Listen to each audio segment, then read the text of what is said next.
Welcome, welcome to episode 24 for Planning Phase Syndicate for our Star Wars Unlimited podcast. Thank you all tonight for joining us. We've got some cool spoilers. One that I'm particularly excited about. It's blue. It's a 3-drop. I'm excited to steal it from you when I play my Traitorous on it. But we'll talk about that in a few minutes as we're going to cover spoilers tonight for the previous week and kind of what's coming up. We're also going to talk a little bit about qualifier season, right? We had Planetary qualifier season, very large tournaments, at least 128, between 64 and 128 are registering for them. And so what we thought we'd do is we did kind of like a meta list breakdown where we talked a little bit about, how to play the different lists and some of the different tech for the list. And so what I wanted to do is kind of run over some of the top lists for the meta and actually talk a little bit about them. I can't tell you how many lists we're going to get to, but I threw a few of the more popular ones in there, and we're going to kind of talk through some of those tonight. But without further delay, let me bring in my co-host for tonight. Please welcome to the show, Mr. JJ. The Giants finally won. How are you tonight, sir? I'm doing all right, man. Excited, man.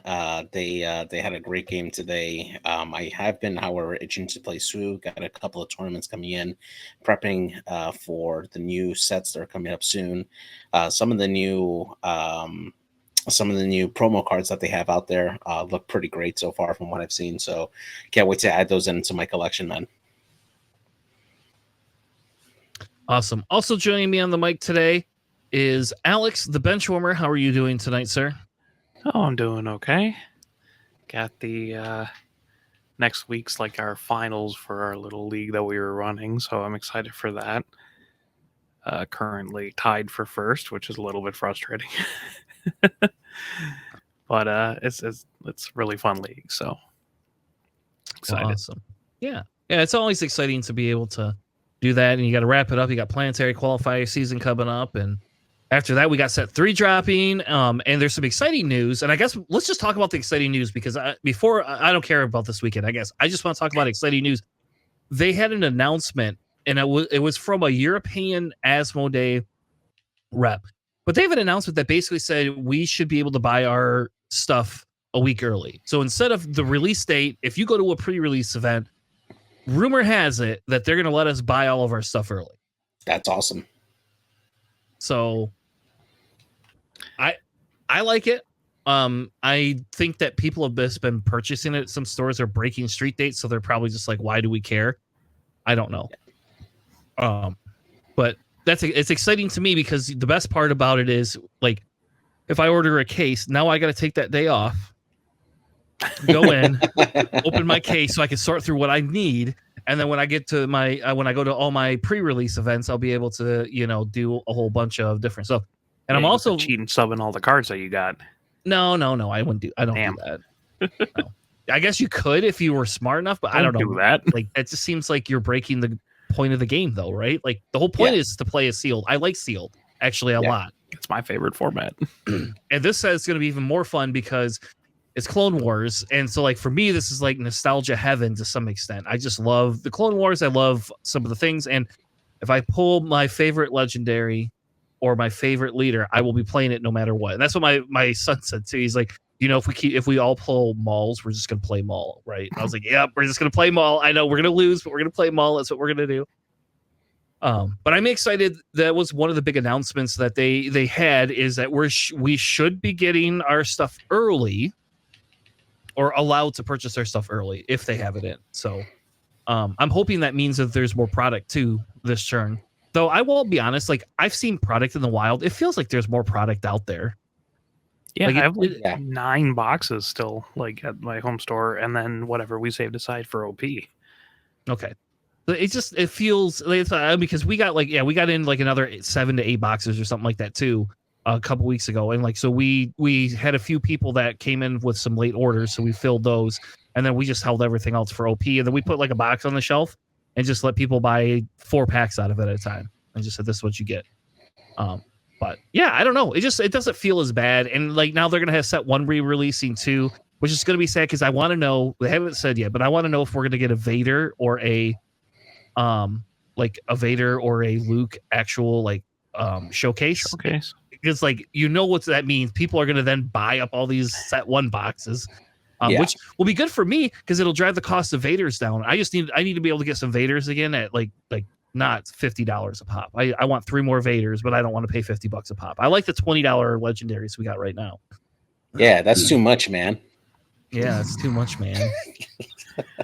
Hey, if you want, there's like $4 or $5 legendaries. They're just called, rule with respect. Is it even $4 or $5? Is it even? You mean the hyperspace foil is $4 or $5, right? I told you somebody played that on me the other day, right? That's awesome. I've never seen anybody play that card, and it was in a Boba Yellow deck, but it was Hero Boba Yellow, obviously. Yeah, and they played it, and I was like, I was actually pretty pissed because I didn't think about why they were letting me pass. I thought they were going to play Discerning Veteran. That was my actual assumption, was I was getting a Discerning Veteran because I hang out with you too much. But so I just thought Discerning Veteran was coming down. So I was like, well, screw it. I'm just going to attack with the stuff anyway. And then all of a sudden, so I attack with 4 units, and then there they all go. And I was like, man, that sucks. And then I didn't know how to get those back. It took me 2 turns to get all my units back. Now, I will tell you, when I finally got my units back, the game was over after the next turn. I mean, it didn't do anything. They didn't have that card that lets you discard one. So I don't know. I got ruled with respect once in pre-release. They took 7 units onto their G1A. And then I just killed it. It didn't matter. They delayed me by 1 turn. But hey, if token units are captured, they just disappear into the ether. Yeah. So that's a marginal edge case for rule with respect, I guess. Yeah, at least we won't have to deal with that in sealed, right? It'll be something only in constructed that we'll probably see, but maybe it'll drive the cost up. I got 8 of those stupid rule with respect cards. I don't know what to do with them. I couldn't give them away. People didn't want them. Also, real quick reminder, and then we'll actually get into spoilers. So I want to do spoilers first tonight, because there's one I'm specifically excited about, so I really want to do it. But if you are watching this show or you are listening to the show and you have not subscribed to us on YouTube, please do so. I haven't hit 500 subscribers yet. We literally need 10 more or something like that. I have 2 cards that I want to do as a giveaway. So please, please, please come subscribe to our channel. We want to do that. I would like to give those cards away. Hopefully here this week would be nice, or next week. So if you haven't subscribed, or you have a friend, I don't care if they want to listen to our stuff, just tell them to subscribe and come join us. And then I could give away the cards. So with that being said, why don't we jump into our Galactic Gazette and talk about all the spoilers for this week.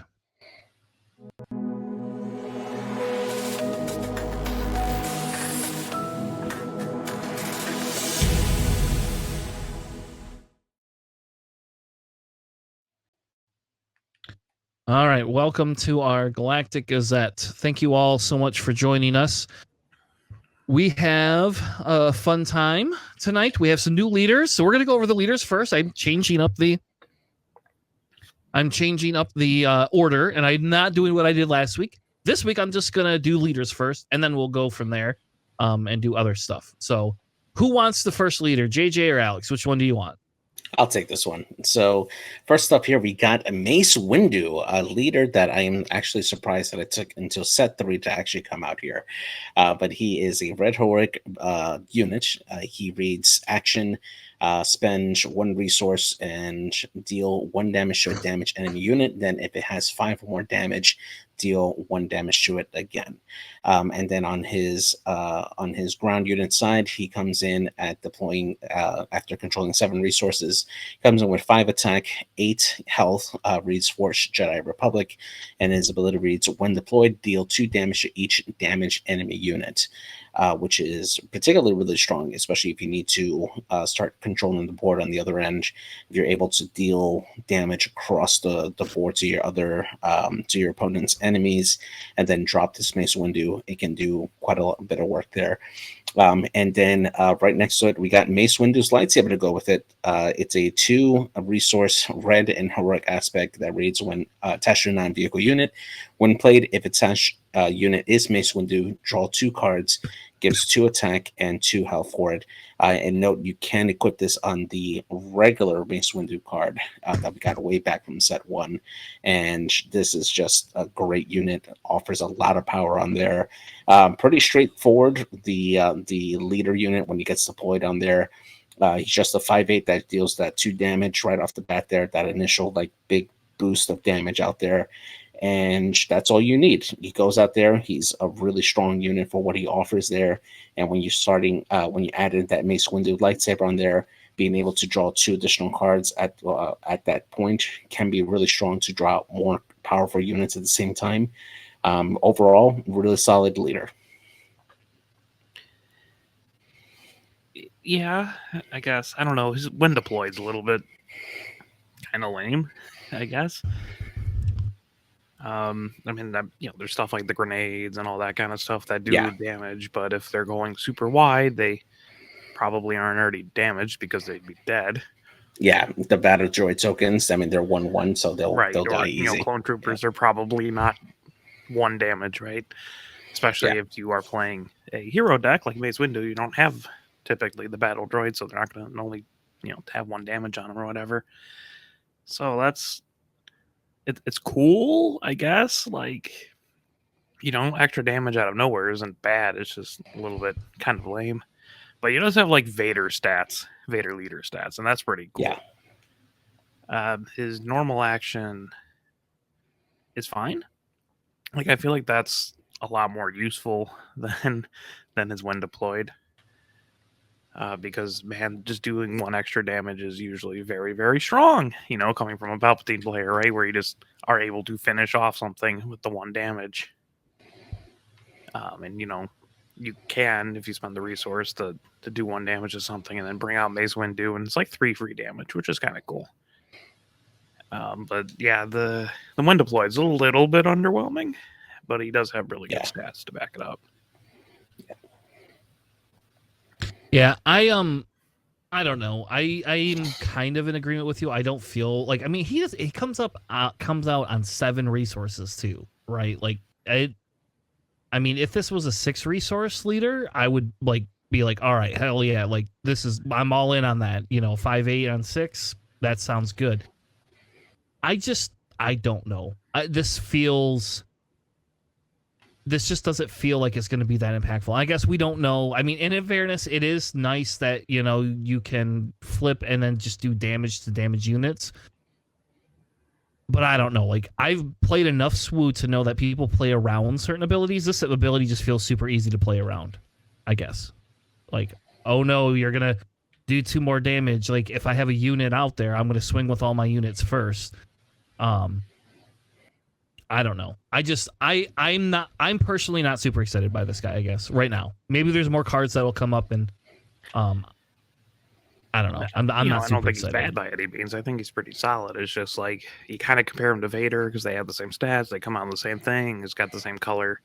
They both do 1 damage, but Vader's, is on conditionals. Well, I mean, the condition is you have to play a black unit first, so it's a little bit... Like, they're both conditional, but, like, one's a lot easier to pull off, I think. Mm-hmm. You don't get the 2 damage, though, which is really nice with Mace. So if they have, like, really big units after Mace has been defeated, or just in general, or they played, like, a redemption or anything, this just ruins redemptions, which is hilarious. Yeah. Yeah, I mean, I think he's pretty solid. The lightsaber is fine too. I mean, pretty much all the I think like every upgrade gives you, like, the 2s give you like +2/+2 or +3/+1, so it's all kind of like, it's in line with everything. More card draw's nice, but I think they might just want more lightsabers in the game for some strange reason. Weird. Yeah, I do like the lightsaber personally. For a 2 cost, it's a 2/2 upgrade. It's really cool. I don't care about playing it on Mace. How about that? I'll just say it out loud. I don't care about playing it on Mace.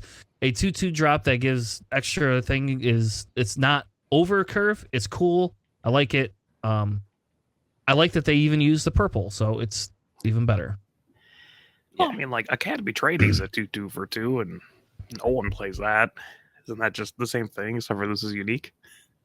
Maybe. I don't know. You're right. Well, maybe. Fair enough. This will go get on my Grievous. How about that? Yeah.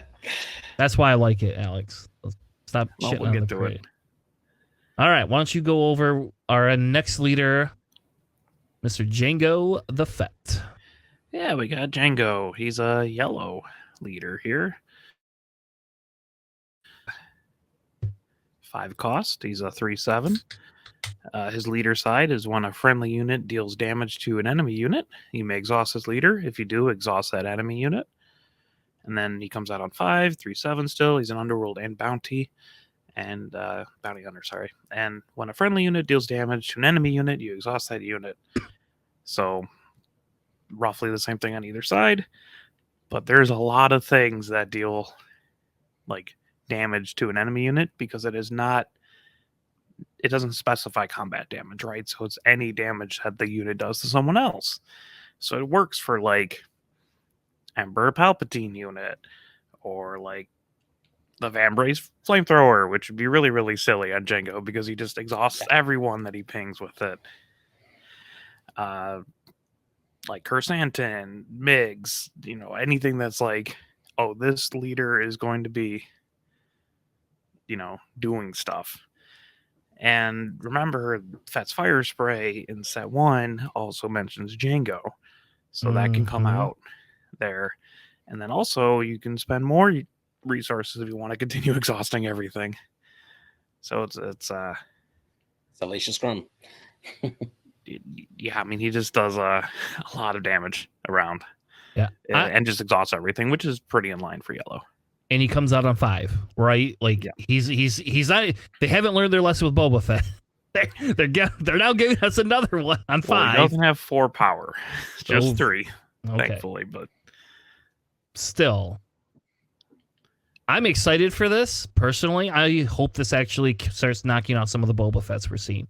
But I will tell you, like, it's going to be really hard not to want to play this just because, like, it feels like I could be a tempo or mid-range control deck, like, without being control. Like, oh, I'm just going to exhaust all your units this turn. You better claim, because if you don't claim that, I'm just going to do the same thing next turn. I'm just going to exhaust everything. Like, I don't care. Like an overwhelming barrage. I can just do 1 damage to everything, and then they all are exhausted. It's just so dumb. Like, and then I could use commission to dig for. Like you said, the Vambrace thing, like you could just use commission that's what we should do maybe in the next couple weeks. What are the underrated cards that are going to be beneficial in set 2? Commission is going to be super beneficial for this guy right here. Mm-hmm. Yeah, I mean, there's a whole bunch of anything that just doles out damage. Right, there's a whole bunch in red. You got Palpatine, 5th Brother, 7th Sister, the flamethrower, all that kind of stuff. You got a bunch in green, overwhelming barrage, all that kind of stuff. So even like I had a whole list, so it's like just a whole bunch of things work with it. So that's really cool that he can exhaust all those.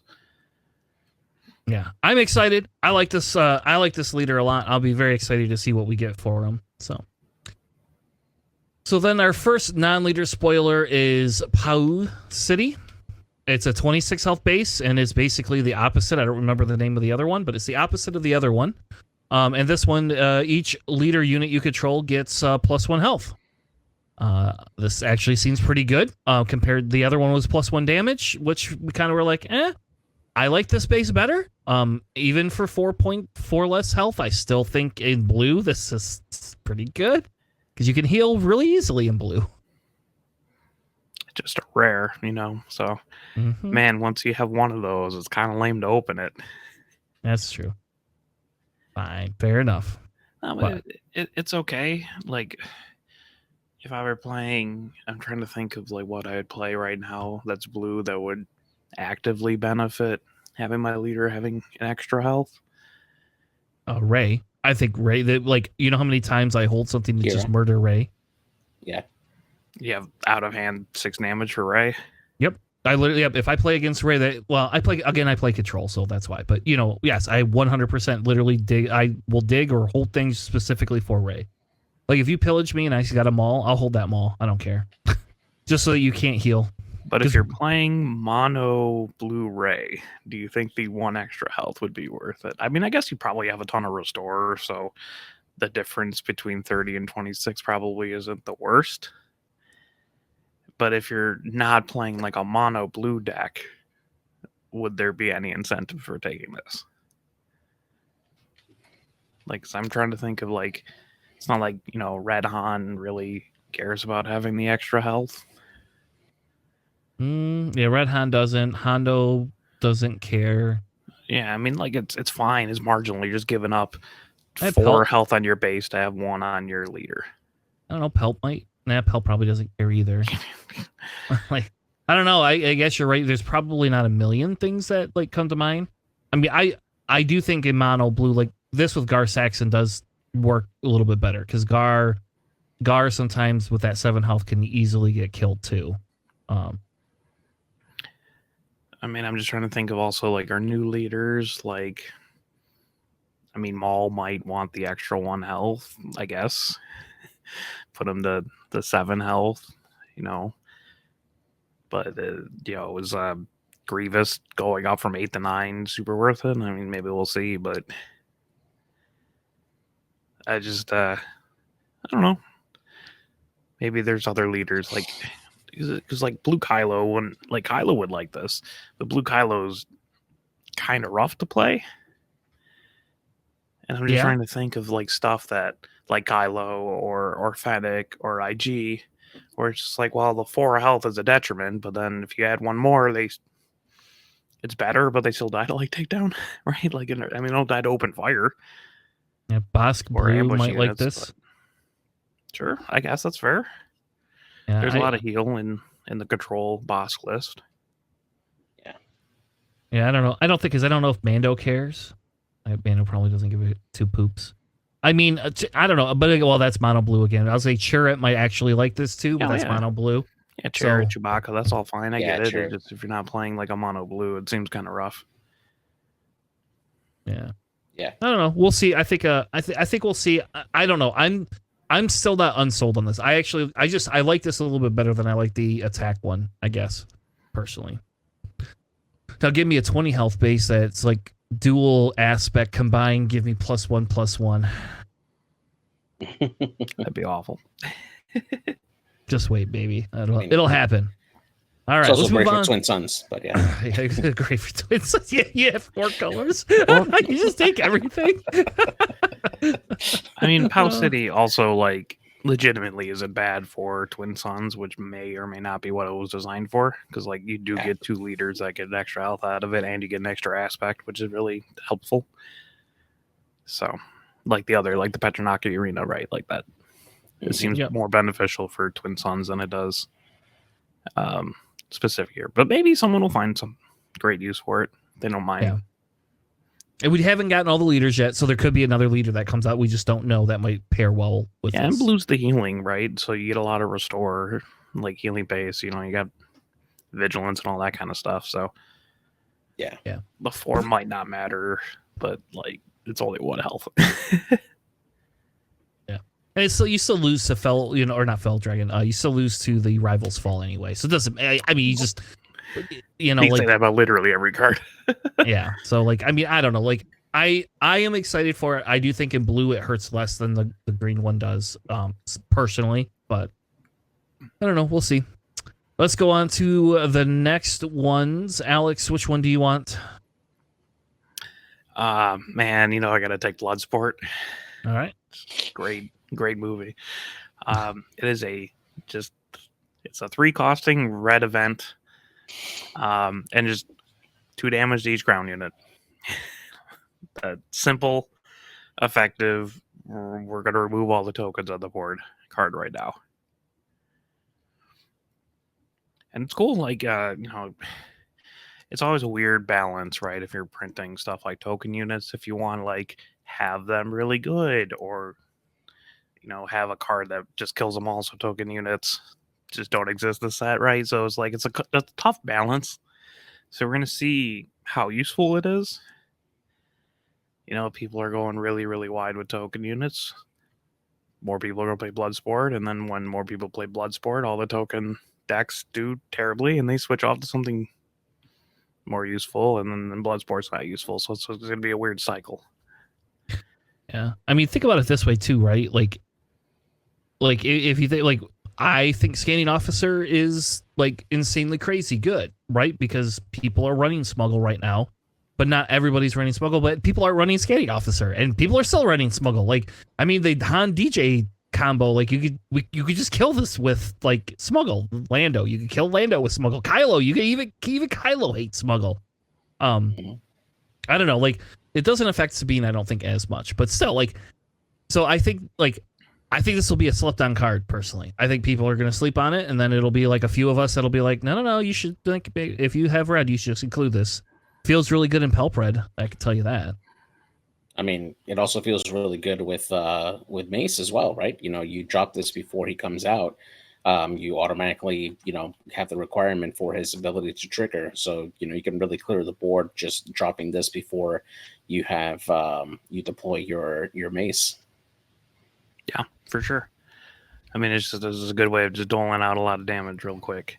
Yeah. You know, if they're not going wide, if they're playing, you know, like mid range or control, doesn't really do too much. And it is every unit too, so actually, it's like a bombing run, basically. Yeah, it's like bombing run light for only ground. So I don't know if you got a lot of like grit cards. I guess it bumps that up. I mean, well, like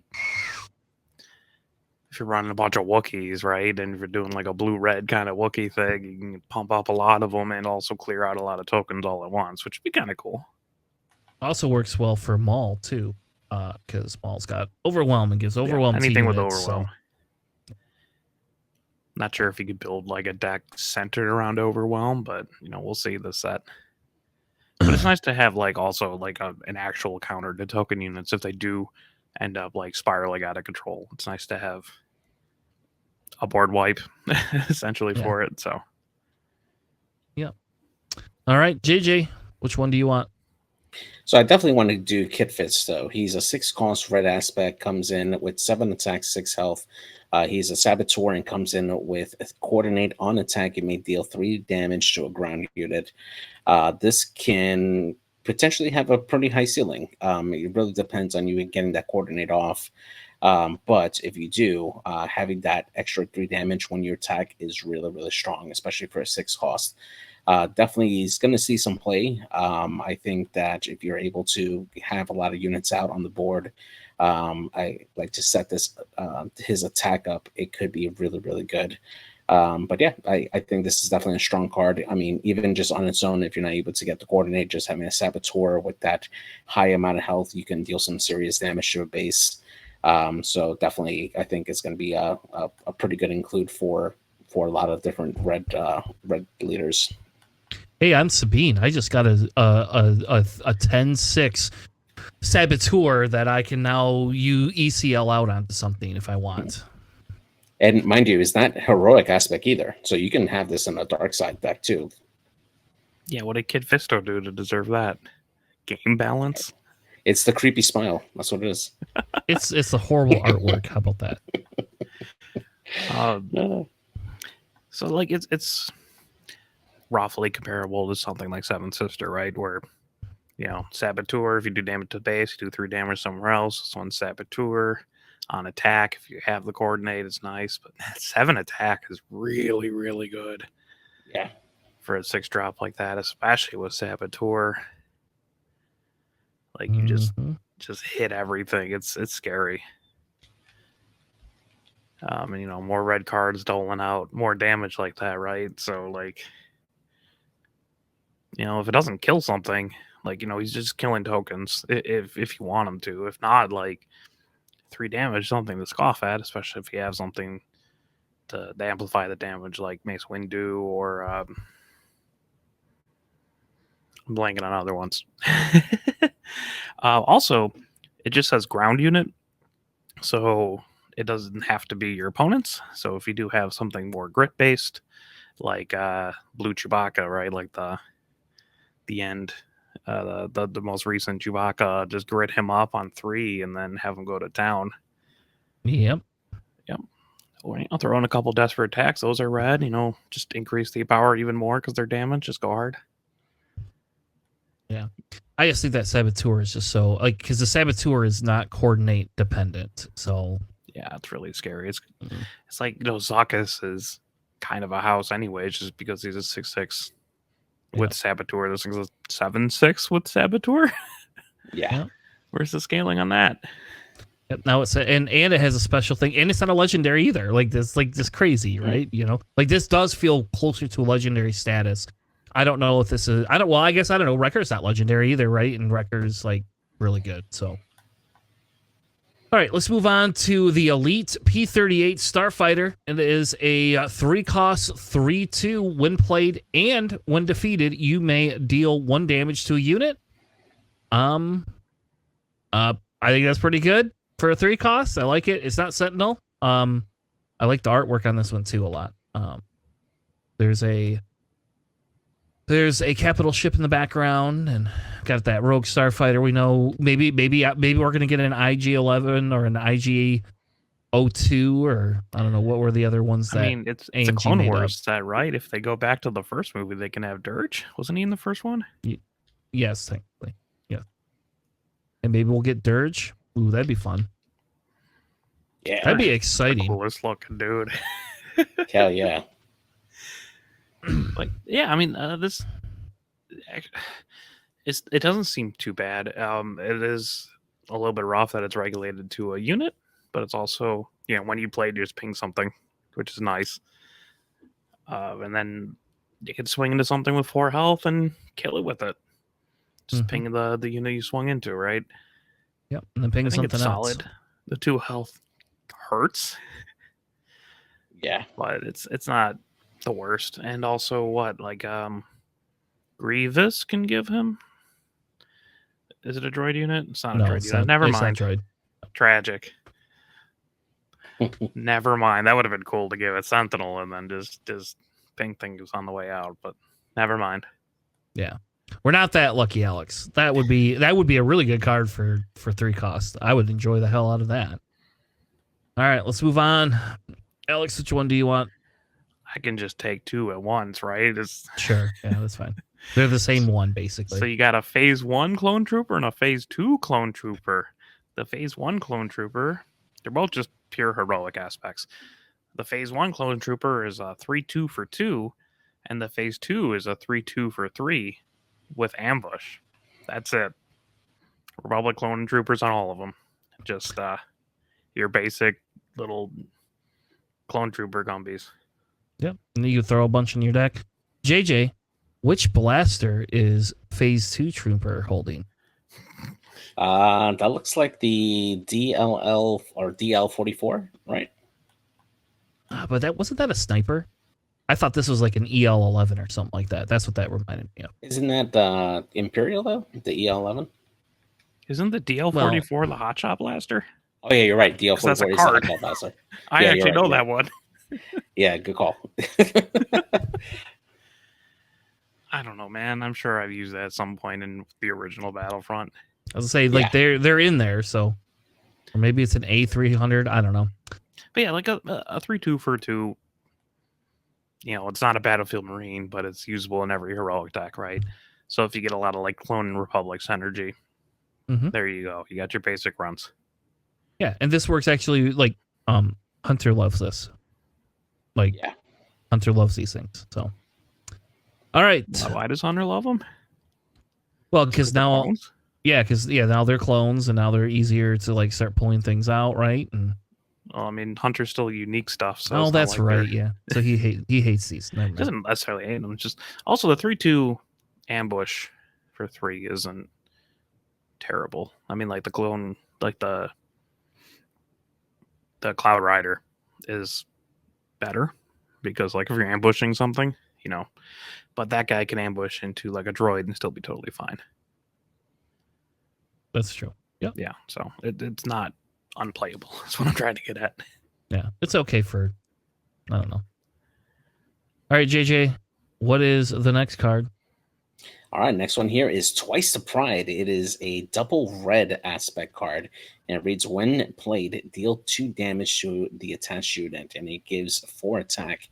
Definitely something that I would absolutely love to put in a grit unit. I'm thinking of the 6 cost ground unit that comes in ready when it has a base at 15 damage. The gorilla attack pods. Yeah, the attack pods, that's the one. I think that would be really, really good to go on that there, because you deploy it, it comes in already ready, and if you have enough to attach this on there, now it becomes like a big monster on there. Definitely something that would be worth even playing on if you're paying the aspect penalty for some of these grit decks that come out, especially with like Han and stuff. Could be really, really good. I like it. Yeah, this is Crispy. This is Crispy's card right here. That's what I was going to say. Oh yeah, that's Crispy's card for sure. Crispy plays like double red all the time, so like this card's like, here you go, Crispy. It is like very important to note that this is not a non-vehicle upgrade, so it can go on, vehicles obviously. So like maybe you have like a Desperado fighter, right? The 5/6 space unit, vanilla space unit. You throw that on there, now it's a 9/4. Yeah, which is kind of scary. Also, if you have a bunch of shielded units, they don't take the damage.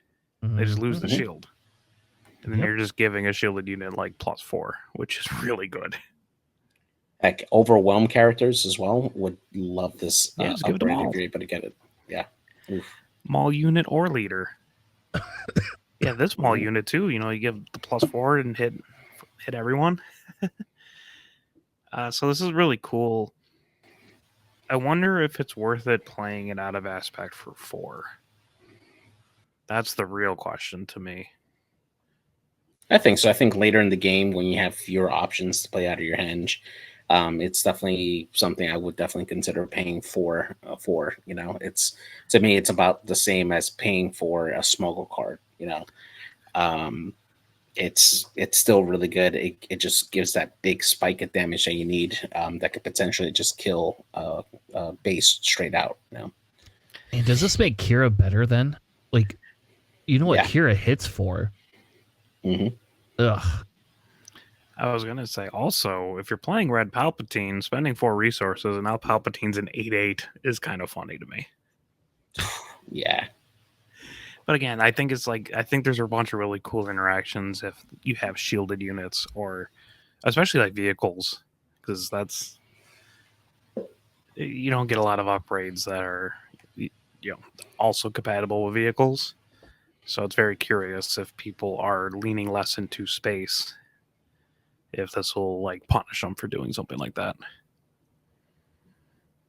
Oh, man, I know. Like, you put this on so many things. You put on a Great Dragon for even more fun. Why not? But no, I do like JJ's suggestion of the gorilla attack pod. That's kind of cool. Because again, that's a vehicle and you couldn't normally attach a lot of stuff to it. I don't think this has a place in like a mono Kylo deck.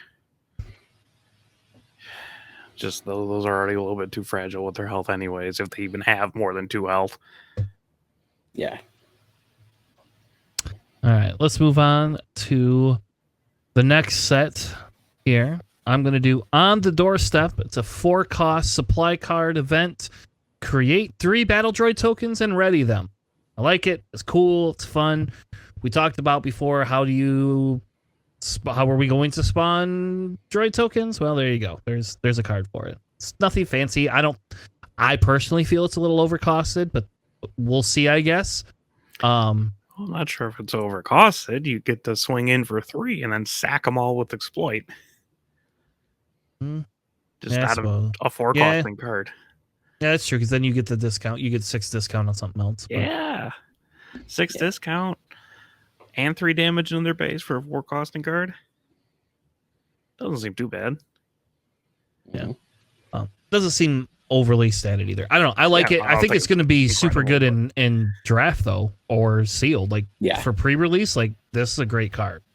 Yeah. And it's common too, so you'll see that a lot. Yeah. I'll happily pick this up when we play sealed or draft. I'll be like, oh yeah, I'll take all those. Thank you. All right, Alex, which one do you want?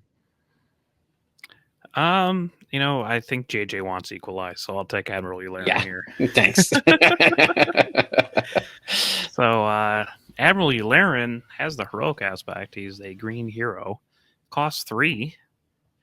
He's a 2/5. He's a Republic and an official. He's got Restore 1, and then each other friendly hero unit gets +0/+1. So good on it. I didn't know that he existed before. Like, I guess he's in the Republic at some point. Mm-hmm. Yeah, he was a commander on the ship, like helping out the Jedi and stuff. Now, the weird thing is like he feels less powerful than his Empire counterpart, right? Because you're always restoring whenever you're playing green. I mean, sure, he does have a passive restore whenever he's attacking on there, but I mean, I don't know. I feel like the other Yularen is probably a little bit better. Given that defensive buff to heroic units definitely is nice. But again, I guess you'll definitely see play. I mean, I would definitely include him if I'm playing a sealed event. Yeah, sure. Did he get demoted? No, this is Admiral here. Well, this is all before. Yeah, he was an admiral on a ship, and then when Empire came, he went to ISB for security. So okay. Sure. Yeah. And he was in he flew a V-wing, right? Like that's why when it's X-wing we have him in a V-wing. Yeah. Mm-hmm. That's Tarkin, not Yularen. Yeah, that's true. That is Tarkin. Yeah, it's Tarkin. So a 3 cost 2/5 restore 1's not bad. Every other thing gets like a +1 health.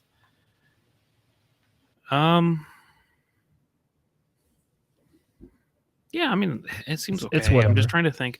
Like, it's not bad in something if you're doing like a green Luke, right? Because then you just have beefier units, and then you can give them shields, and that just kind of becomes a little bit more annoying, right? Yeah, R2D2 can dig for him. I mean, because the big thing is it's the Republic, right? Like that's the big thing is the Republic piece on there, and he's got the 2 extra health compared to his villain side. So, actually, now that I think about that, Clone Trooper tokens do have the heroic aspect, right? So now they're 2/3s. Mm-hmm. Yeah. So any token you create with him are 2/3s, which doesn't seem too bad. Yeah, I think he's decent. This is like it's just another flavor of like Akbar that we have. Like Akbar does the damage, and then you just don't care about him. And Yularen's going to be here to do the helping you live longer type thing. I know JJ's going to pair him up with Dotana, so now everyone gets +1/+2. Oh man! Yes. No, you're not. You're not allowed to get that. That's a lot of extra stats for kind of annoying pieces to take out, because 5 health is a little bit annoying at 3 costs, Yeah. Especially when it's bumped up to a 3/6 with Dodana.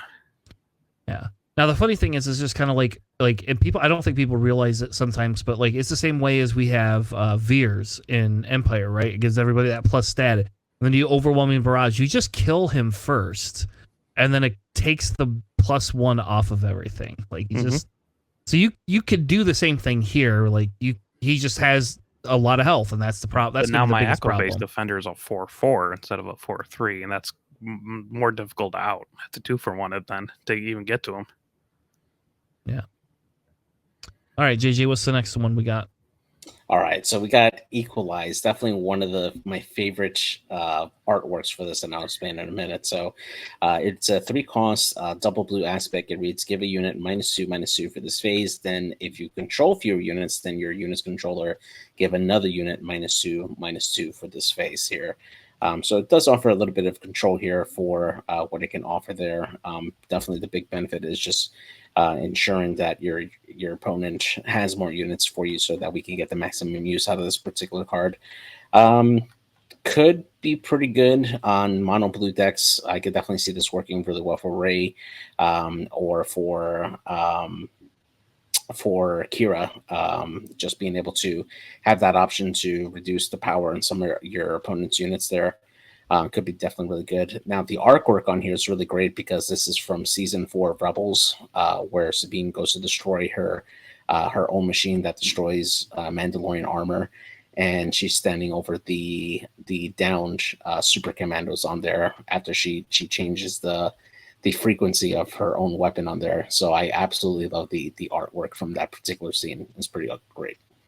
The frequency, what is this, like the Borg? What? Okay. So she and big spoilers for anybody who hasn't seen Rebels. Please don't. No, it's okay. Yeah.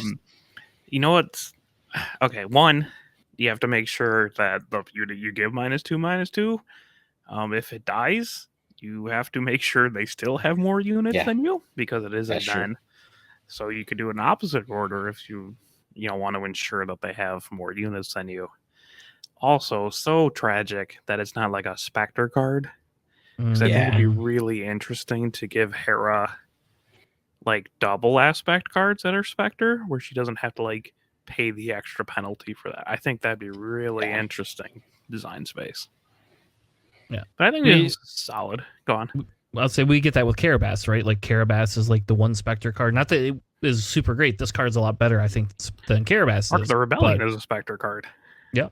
And you love that. Yeah. I do. It's one of my favorite cards. So it'd be kind of interesting if they gave her like double aspect cards that are like Spectre. So it's like playable in double aspect or like Hera decks. Yeah. But I think this is really good for someone like Iden too. Especially if Iden leaders out, you just manage to kill 2 things, right? And then steal 2. Yep. You now got double you got make an opening, right? Like, so for now you have 2 dead people instead of 1. Double make an opening with no heal. Yeah. I don't know. I like it. I agree. I think it's really good. All right, let's move on to the next one. So I'm going to take General Grievous. So screw all you. That's the one I'm taking. So General Grievous is a trophy collector. He's a 3-cost blue villain. Oh, blue. He's a 4/4 separatist, and he's an official. So I like the official piece of it already. It's making me feel like swerving to pelt blue all of a sudden. His text says, ignore the aspect penalty on each lightsaber upgrade you play on this unit. His on attack is, if this unit has 4 more lightsaber upgrades attached to him, defeat 4 enemy units. So we have a goal. You have a goal. Everybody has a goal. You have to get this off. Like, I don't care about how many wins. I want to go to a tournament, and all I give a shit about is getting this off. I don't care if I win. I can lose every game. I just want to get this off at least once. That's all I care. He's go on. I love this. I'm sorry. I love this card. This is reminiscent of Destiny right here. That's why. So this is like bringing the Destiny feels back, because Grievous had abilities with lightsabers and things like that on him. I have a cool little Lego minifigure that I will be sticking out on my table, and every time I steal a lightsaber or play one, I'm going to put it on my Grievous while we're playing, just so you all know. The best part about this is I can play Traitorous. Once you build up that Grievous, I'll just play Traitorous to take him. But he's just mine. Hopefully you got something to stack him with, because he's now mine. I'm gonna have your Grievous if I can't have my own. No, I mean like he's legendary too. Here. Yeah, he's legendary, so he's gonna be a sought after thing. Actually, like Sherman, previous teammate of ours, was saying like just a 4/4 for 3 is really strong. Yeah. Like that stat line is already really good. In addition to be like on attack, defeat 4 units, not even ground units, just throwing lightsabers up in the air or something, just taking out everything left and right. It'd be the dream is getting the 4 lightsabers, playing against someone who doesn't have Traitorous and also doing everything right. But just like a 4/4 for 3 is just really good. Official too.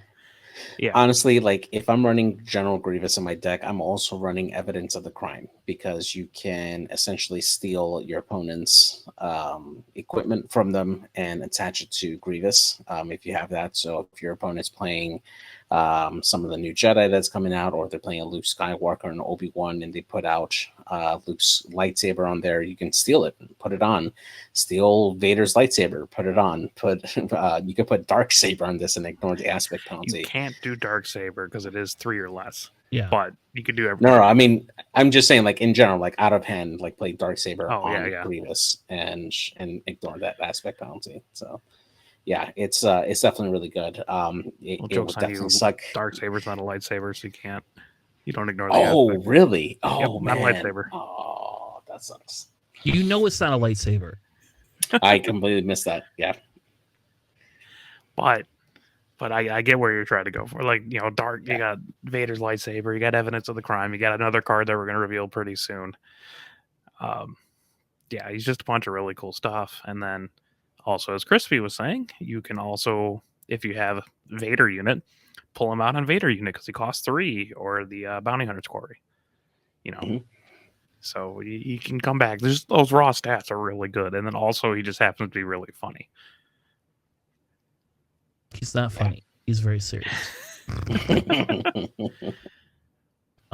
I don't know. I have nothing bad to say about him personally. Like, I don't feel that there is a bad thing to say about him, like, at all, because it's just like, even if you don't use any of the stuff on there, all that matters is the fact that he's a 3 for 4/4. Like, it's just like, here you go. Like, it's just that just in of itself is worth the 3 cost. So yeah. To answer your question from the chat, so if you're listening to this or watching this postpartum, we have a live chat, so we do like answer questions and interact with the chat. So somebody asked if there's a hello there card. Sherman, there is a hello there card, and it says choose a unit that entered play this phase, and it gets -4 for this phase. So I was incorrect. It technically does counter Grievous, so you could play Grievous, and then if you're playing Hero, you can then play Hello There, and it kills Grievous. So just so you know, you are correct. It does actually counter Grievous. It doesn't counter the lightsabers, but it does kill Grievous. So I don't know. It's the theme is just right there. It's perfect. Yeah, perfect. All right, let's move on. What's the next one, Alex? Yeah, I'll take the Clone Heavy Gunner because I know JJ wants Ayla. So he's a 2-cost red unit. It's a 1/3 Republic Clone Trooper with a coordinate of get +2/+0. So he's a conditional 3/3 for 2, which is like Battlefield Marine, but worse. Conditional. Yeah, worse. But it's in red. I'm sure the Republic and the clones and the Trooper, all those tags are actually going to matter a lot more. So you're really just depending on the synergies with those aspects and not like specifically the raw stats, because otherwise 1/3 for 2 is okay. It's not the worst, but it's not good.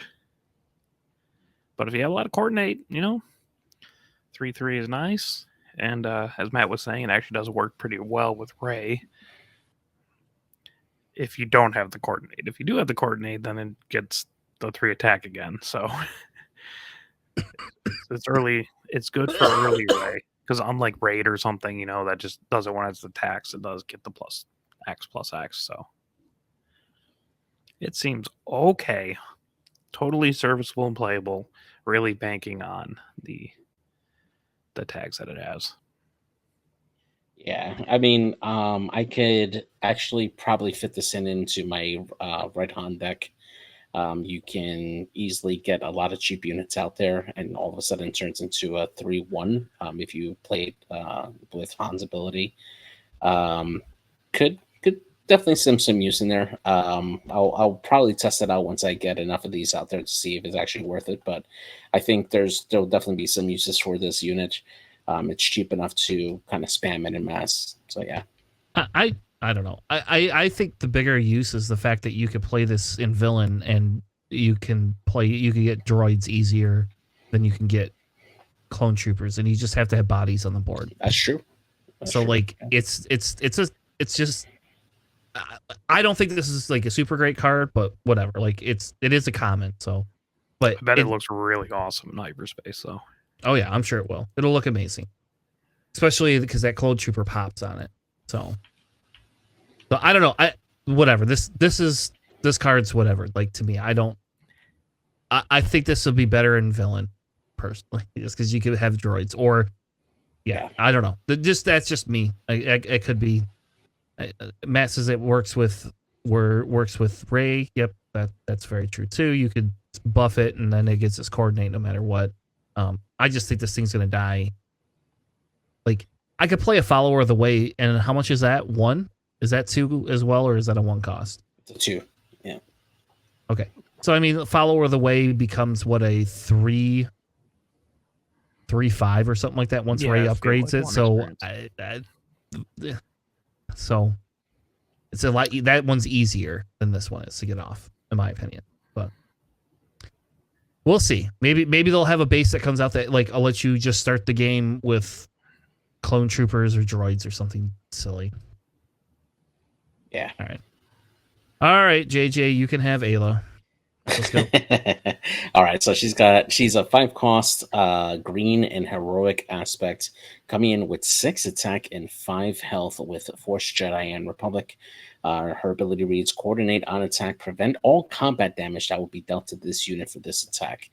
Really strong, actually. As long as you have some of those, enough units to activate her ability, she can go in and swing and deal some pretty good damage onto an enemy unit and take none in return. That's actually really, really strong for what she can do there. Definitely even better once you add in either lightsabers on there or you add in a shield. She can be super, super tanky. And for 5 costs, I think she can be absolutely strong. The caveat, though, is just making sure that you get those extra units on the board to get that coordinate off.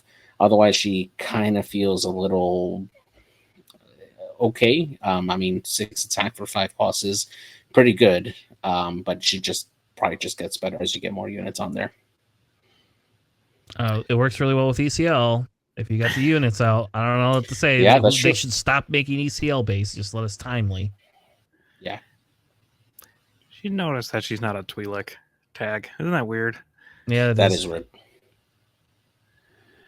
Most because it's not that important to the game so far. I guess, yeah. So you mentioned that she's a legendary, right? Yeah. Yeah. I mean, until we get champs into the leader that recruits all Twi'leks free or something. Stop! You're not getting that. Yeah, I mean, she seems solid. Like, I mean, she's really good at attacking, not great at defending, which I guess I think is also kind of thematic. But I mean, she's definitely solid. She'd be just kind of a pain to out. Like, it's kind of an annoying card. Just having like a pseudo shield like that. Yeah, like in Luke, can you imagine ECLing her out in Luke and then giving her a shield? And ooh, yeah. Stop the damage when she attacks, and then throw a shield on her to stop it on when she defends. Yep. Oh, and then here comes Luke, because that's going to cost you 6 resources. And then Luke pops out and gives her a freaking nether shield, right? It's like, I don't know, like, seems pretty good to me, like in specific decks. So, all right, so let's move on to the next set of them. I'm going to do a fine addition. It's a supply event. It's a 0 cost. If an enemy unit was defeated this phase, play an upgrade from your hand or from another player's discard pile, ignoring its aspect penalty. I don't think this card's like super amazing, but I do think it's hilariously themed with Grievous, obviously. So, and you see the little Grievous hand. I don't know which lightsabers he's picking out from which Jedi he's killed, but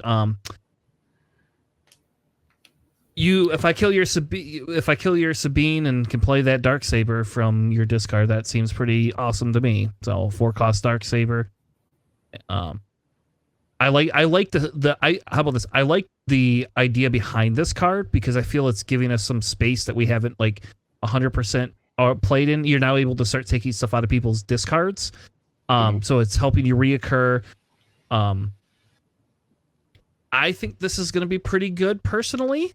I think that there could be it is conditional. But in fairness, you don't have to kill a unit that has an upgrade. They just have to have it upgraded in their discard pile. Mm-hmm. So, and it feels like we're getting more upgrades. Especially if we get Rex's blasters, by the way, which were in Destiny. And we know Captain Rex is coming. If we get Captain Rex's blasters, which is a high probability that we're going to get that, give me some Rex's blasters. I'll take some of those. Yeah. Boom. Like honestly, I like putting this. I would love to put this in a Gar Saxon deck, since he gets the buffs for putting upgrades on units. Playing this after you kill the unit that had like Boba Fett's armor or Sabine with the dark saber, and grabbing that from them, that would be really good. Or if somebody pillaged one of your upgrades, and it's in your discard pile, that's a really good way to bring it back in there. This definitely has some uses, and I'm pretty sure we'll see some play. Yeah, I was going to mention the Gar Saxon deck too, because it is, a 0 cost blue black. Just to be able to replay a Mandalorian armor is pretty nice. I mean, you already get the brutal traditions back, but yeah, Mando armor is really nice. All those kinds, a dark saber if they manage to, kill your unit, get it out of your hand or whatever. Also, Crispy mentioned that if your opponent's running a lot of bounties, it's cool to pull those out of their discard pile and put it on them. Because I'm sure like top target would be really useful. Heal 4 or 6, or if you're going against like blue or anything like that, or even Bounty Hunter's Quarry, they're not terrible things to go against if your opponent's running them. The devs did say there's no smuggle or bounty cards in this set, but I'm sure there'll be a bunch in the future. Yeah. Well, I think that top target. I think you're right. That top target is just super amazing with this, like just being able to recall it. Yeah. All right, Alex, which other one do you want? Oh, I'll take Synchronized Strike. I'll let JJ have fun. So this is a green heroic 2-cost event. Deal damage to an enemy unit equal to the number of units you control in its area. It's an event-based Akbar, essentially.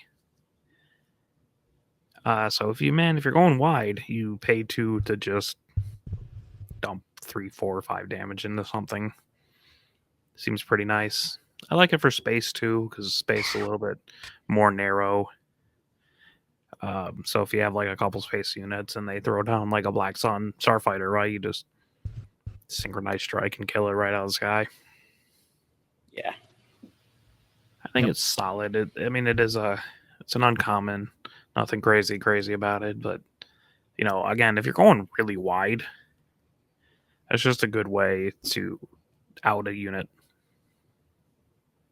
It does say enemy unit, like it doesn't have non-leader in there, right? So if you have a really wide board, you could take out a bunch of leaders. It's cool. Yeah.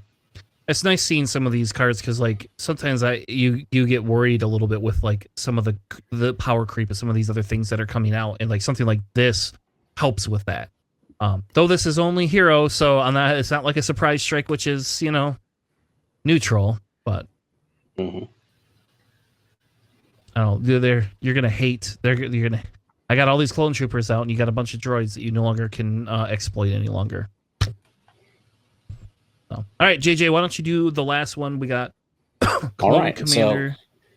So we got the 5-cost Clone Commander Cody, coming in with green aspect, 4 attack, 4 health. He has Republic Clone and Trooper keywords on there, and he gets Overwhelm. And then on top of that, his ability is Coordinate. Each other friendly unit gets +1/+1 and gains Overwhelm, which is actually really strong, considering some of the other cards that we've seen on this pack so far. Definitely is going to be I mean, you got to include this card on there. I mean, this just makes all your other units much stronger. You want to protect this unit out there. If you could get a couple of Sentinels out there just to protect on there, I mean, just having that Overwhelm is going to be so good for green. Heck, I think honestly I would put this in my Tarkin deck, since he doesn't have a heroic aspect on there, and giving some of my other units, my buffed up Tarkin units, an Overwhelm. If I have a few of them out there, I mean, geez, this is going to be really good. I like this card a lot. Yeah, it's interesting. Again, like it, pretty much like everything with Coordinate, it really depends on how easily you can just slap down a whole bunch of units. Yeah. But then if you have more units, it gets +1/+1. The Overwhelm is just like extra gravy. Because he's, like a Dodonna or like a Veers, but it's just for all your other units. We need 3 of them. The 4/4 for 5 stat lines, not incredible. Like Callus had that, but at least he has ambush and card draw. Yeah.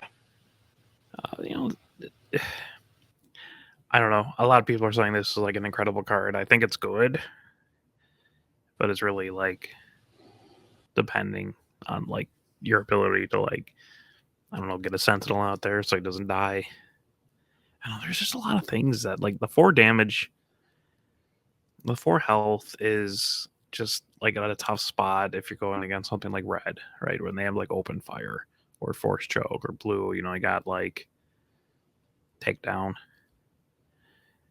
all that kind of stuff. So I'm just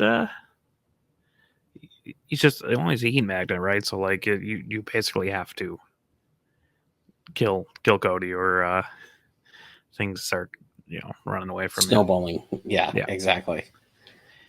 But if you manage to stick him and you do something like play a maul, well, I guess he already has ambush and overwhelm, right? But like a reinforcement walker, that starts becoming annoying because it's a 7/10 with overwhelm.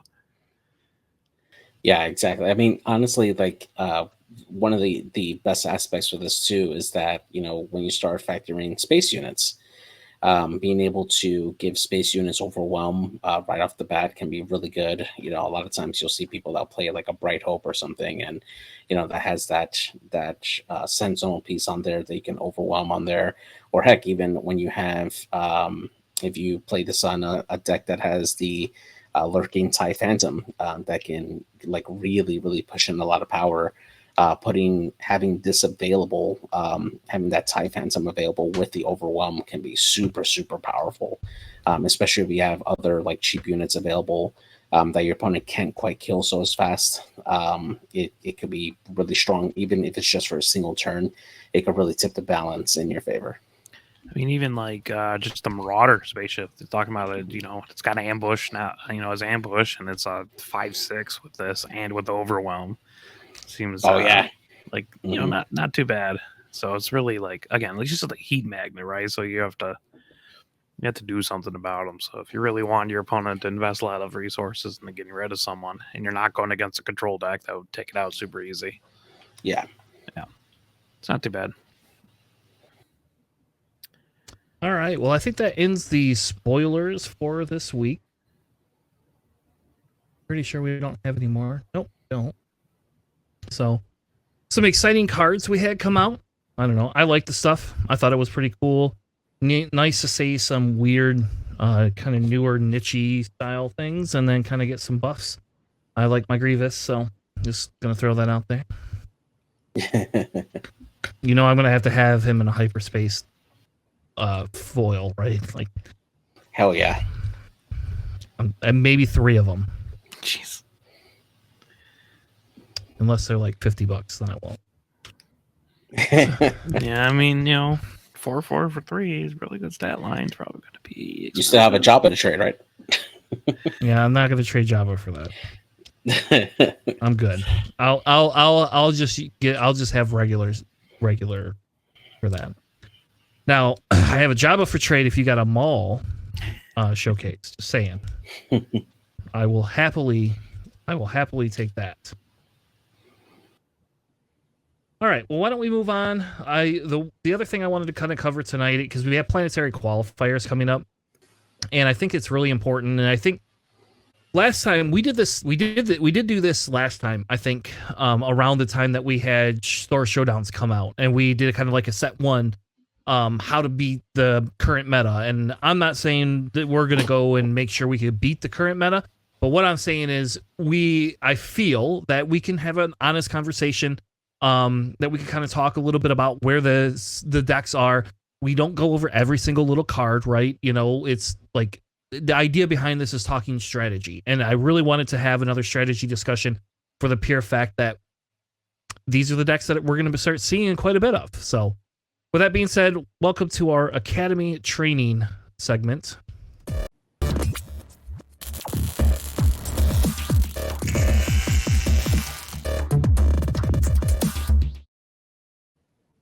Welcome to our Academy training segment. This is our segment where we I don't know, talk about some stuff where we want to kind of help you grow as a player, kind of some newer things to introduce. And tonight, our topic is essentially what is the Shadows of the Galaxy set to meta, and what do you got to prepare for going into Planetary qualifier season? And it's funny because I'm doing all these hand gestures and you can't see it because I have my camera tilted. So I bet Alex is like, what the hell? Why has he got all these stupid like hand gestures going? It's a bad habit. I talk with my hands all the time. So fair enough. All right. Well, I feel better.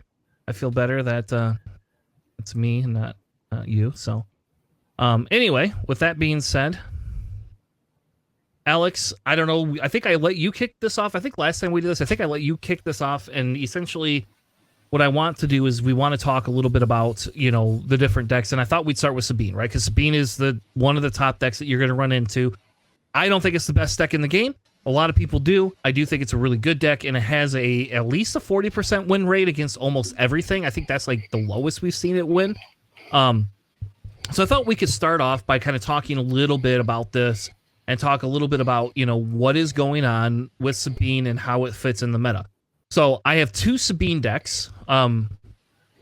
This one is the one that won the Manchester, and this is the one we'll cover first.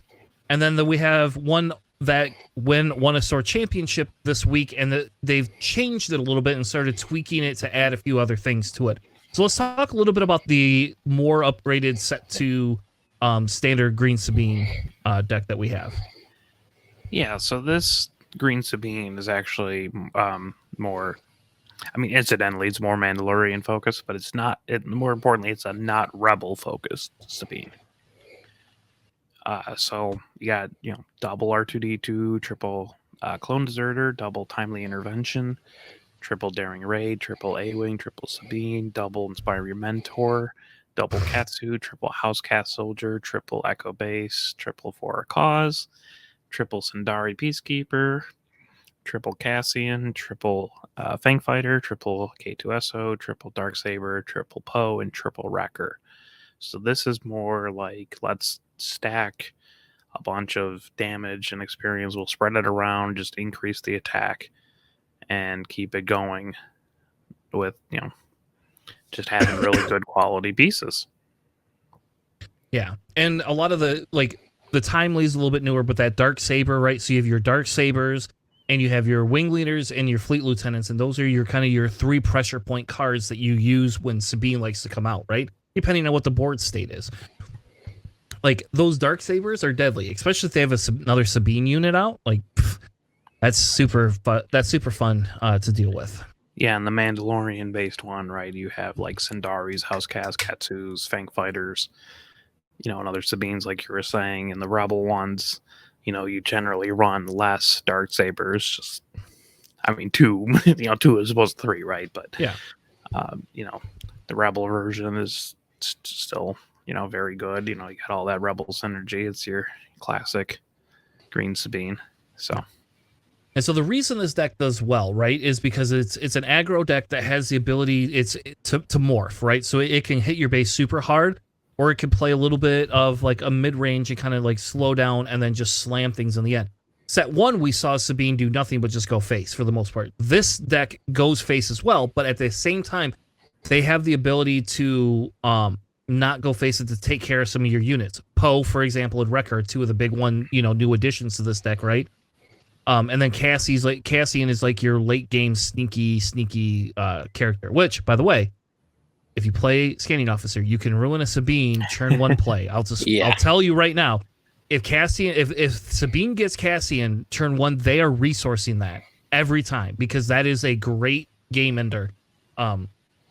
Especially against decks that can't heal fast enough or prevent their units. Like, all of a sudden, here comes, you know, you claim because you played all your cards, and here comes a Cassian because they already swung with 3 of their units. You've taken a couple off the board. You're done. Boom. Here comes Cassian pushing that 3 damage in the next turn. Now they got For a Cause that comes in, right? So I think like the idea behind, you know, that Cassian, that's 1 smuggle card that I guess they have Timely Intervention now is a newer one too.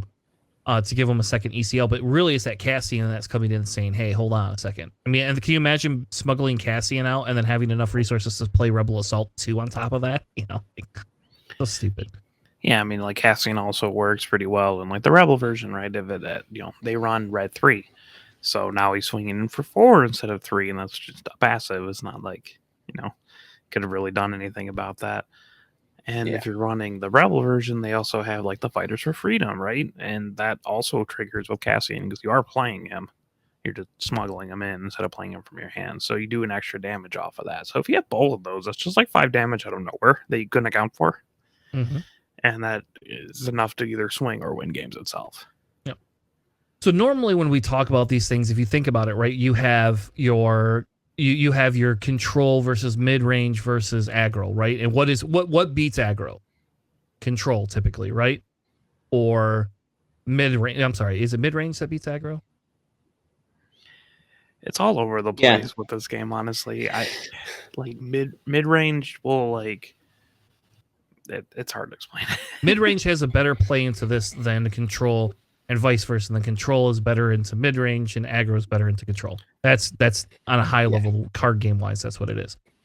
But I don't know, Alex. What do you feel in terms of like how this deck is played, right? Like, so if you're walking into a tournament and you're not taking green Sabine, and you gotta face off against this deck, what are you looking for specifically play line wise to try to stop? And we'll pick on the non Mandalorians deck first, because I think the actual Mandalorian deck is a little bit faster when it comes to certain things because of the fact that you can buff things with your Darksaber easier.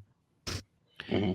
Yeah, so like the Rebel version of Sabine, it's so you're playing against it is either try to have units that trade well, like you can trade not a 1-for-1 because they'll play more units than you. If you have a lot of Sentinels, like Subblock Guards, your Phase 3 Dark Troopers are actually really good against this kind of stuff. Even like Echo based defenders, your other Sentinels are really good.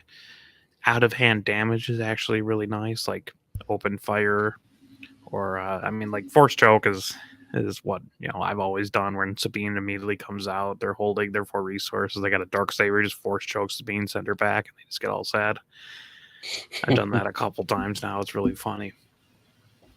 But like open fire takes care of stuff. They do have a fair amount of space units, so you have to also consider having some space presence in there, but also like ambushing into their own units and healing. So it's kind of like there's not one thing that will just like hard counter a lot of this stuff, but it's like a combination of like certain things that you can do in pretty much any deck that will. Again, having a lot of like Sentinel units helps.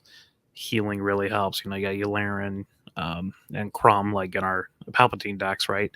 And that heals every time you play it. Heals 2 if you play Salacious and you have the Yularen out there. Blue tends to have things like top target and like make an opening. You got Vigilance, which will start taking out a lot of these units, honestly.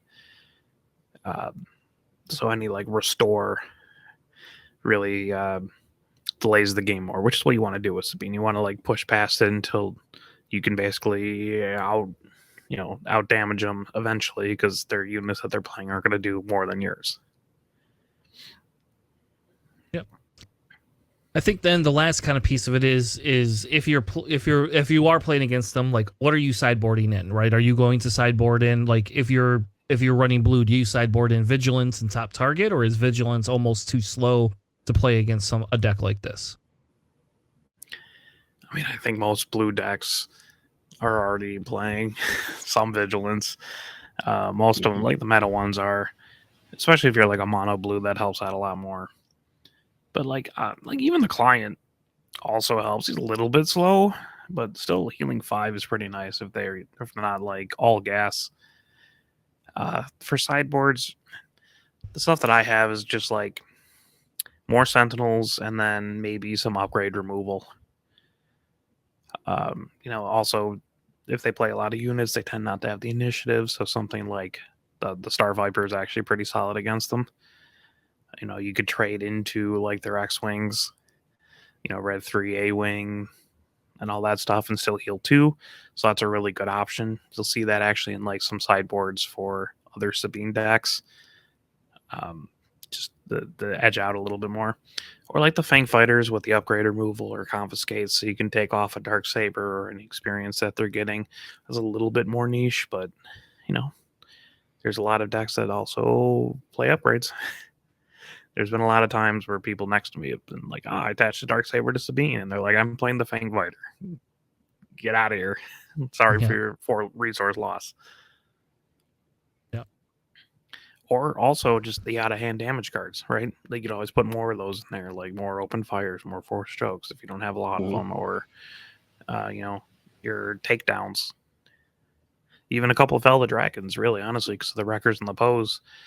And if they don't attach the Darksaber to Sabine Leader, you can take that out with a Felda Dragon. Yeah, agreed. So let's move quickly and kind of talk a little bit about the Mandalorian version, because this is kind of a newer build version that we haven't seen be super popular, but it's obviously got very similar mechanics. Adding those timelies in there. Obviously, they want those ambushes to get those things off like a lot more. I don't know. To me, like having timely interventions in Sabine just seems. I keep hearing a bunch of people go back and forth. Some of them keep adding it in there. Some of them are just like, I played it and then I just took it out because I'd rather have something else. Just like, more ambushes. It's better in the aggro mirror. So it's fine. I'm just surprised it's not like sideboarded then. Yeah. Just like, timely ambushing out of Poe or Wrecker is incredible. Don't get me wrong. Or even, K2SO. It seems less good against other things. But also like a Sandari, it's really nice because you just restore the 2 as well. For resources.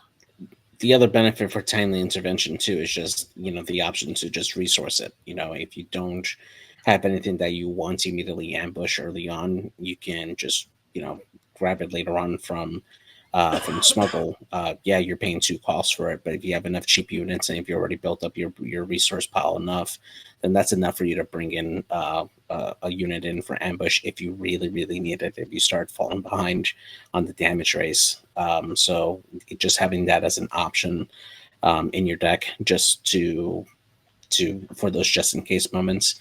Timely intervention is just something that's just easy to sideboard if you need to and put it into your deck. Yeah.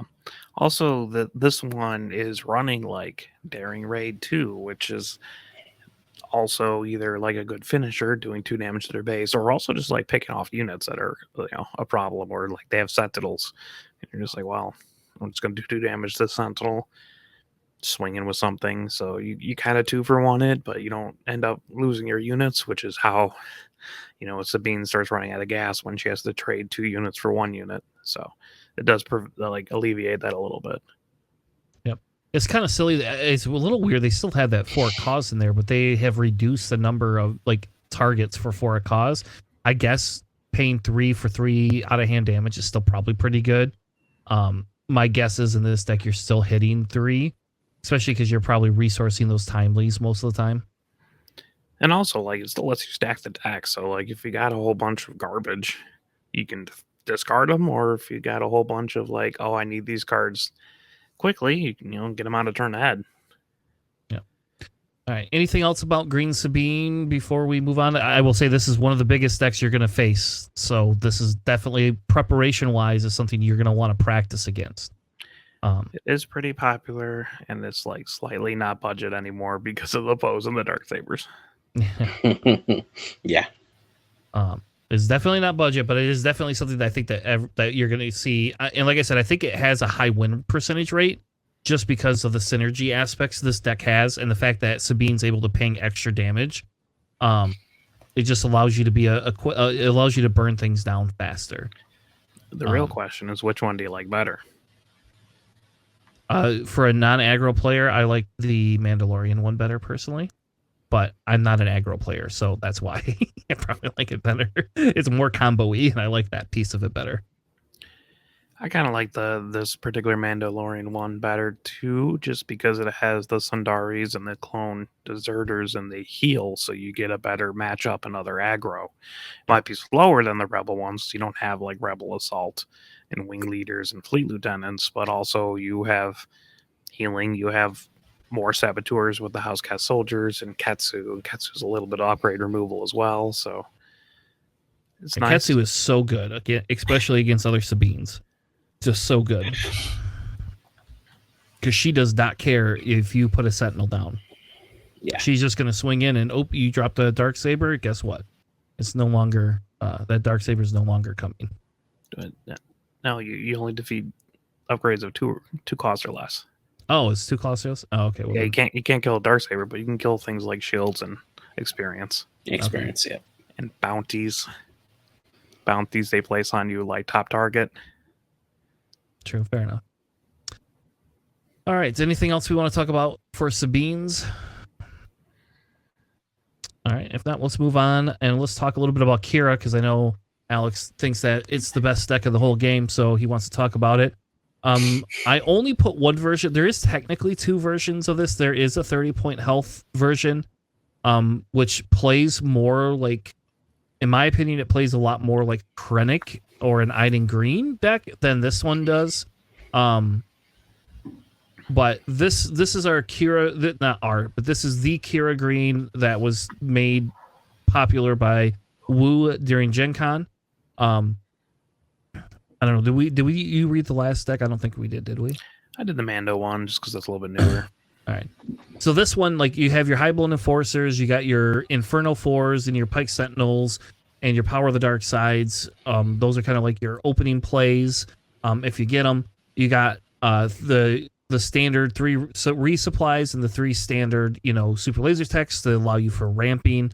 It does have only 1 takedown in it and only 1 maul, which I think is a crying shame, only having 1 maul, but you don't really need them with the ECL, and hopefully by the time you get to that, they also have added the 2 Avengers in for your end game, and then you have the Devastator and your Relentless kind of as your alternate pieces.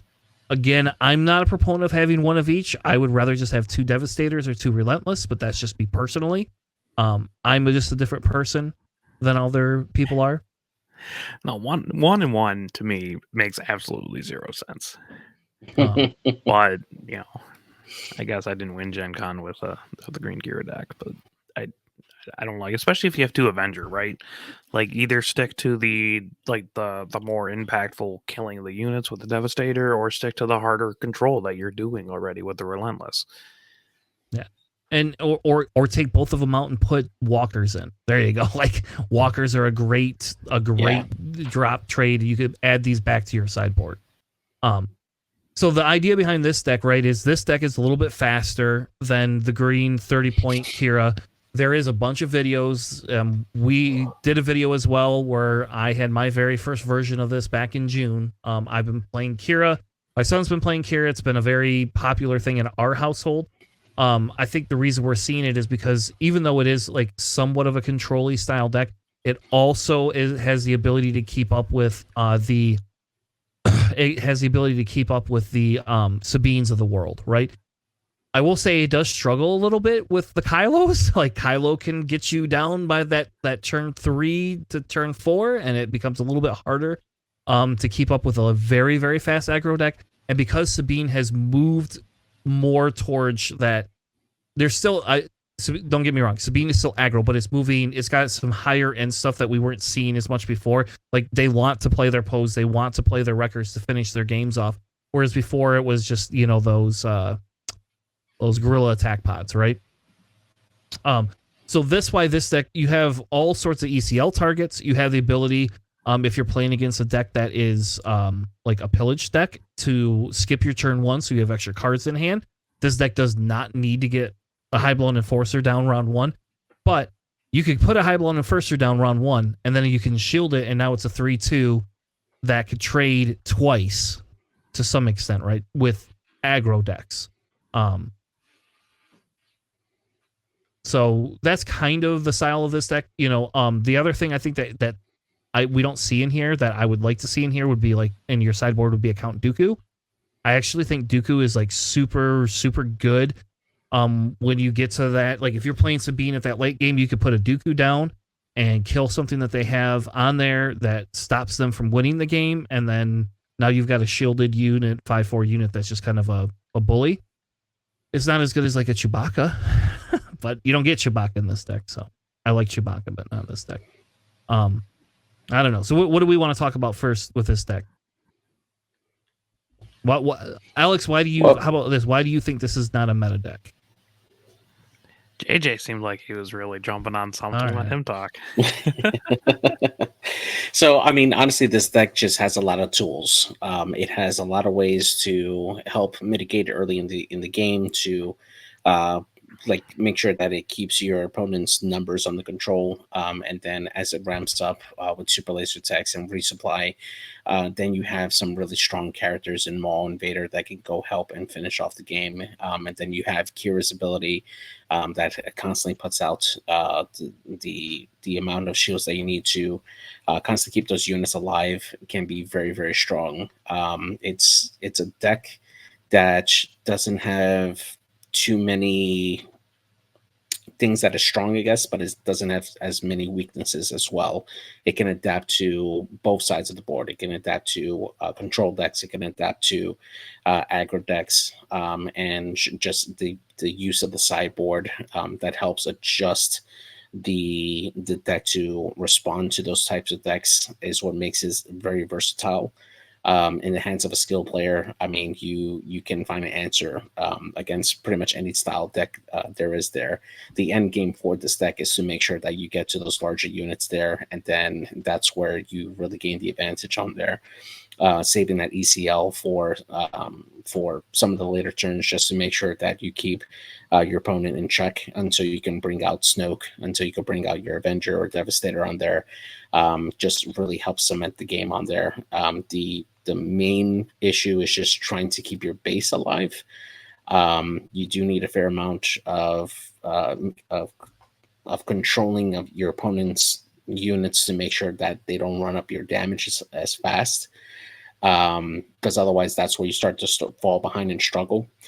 But if you're able to keep your opponent's units in check, I mean, this deck can definitely win you a lot of games. Yeah, there's specific cards in here for the ECL that you don't need. Like, for example, Gideon is not as good in the 30 health base version. Yeah. I don't need a Gideon in the 30 health base version, but being able to ECL Gideon out to kill something actually is really, really good, especially if you have a Kira on the board or some of these other things. And you can ECL Gideon out as long as he lives. You can then flip Kira and heal some of that damage. Yeah. I guess you heal all the damage and then you redistribute the damage back to him. But whatever. So, I don't know. Alex, what are your thoughts? So as like the set continues, right, and more months go by, it tends to lean more towards control, right? Like sets start off generally aggro, and then it goes to control, and a new set's released, and it starts back over and over again.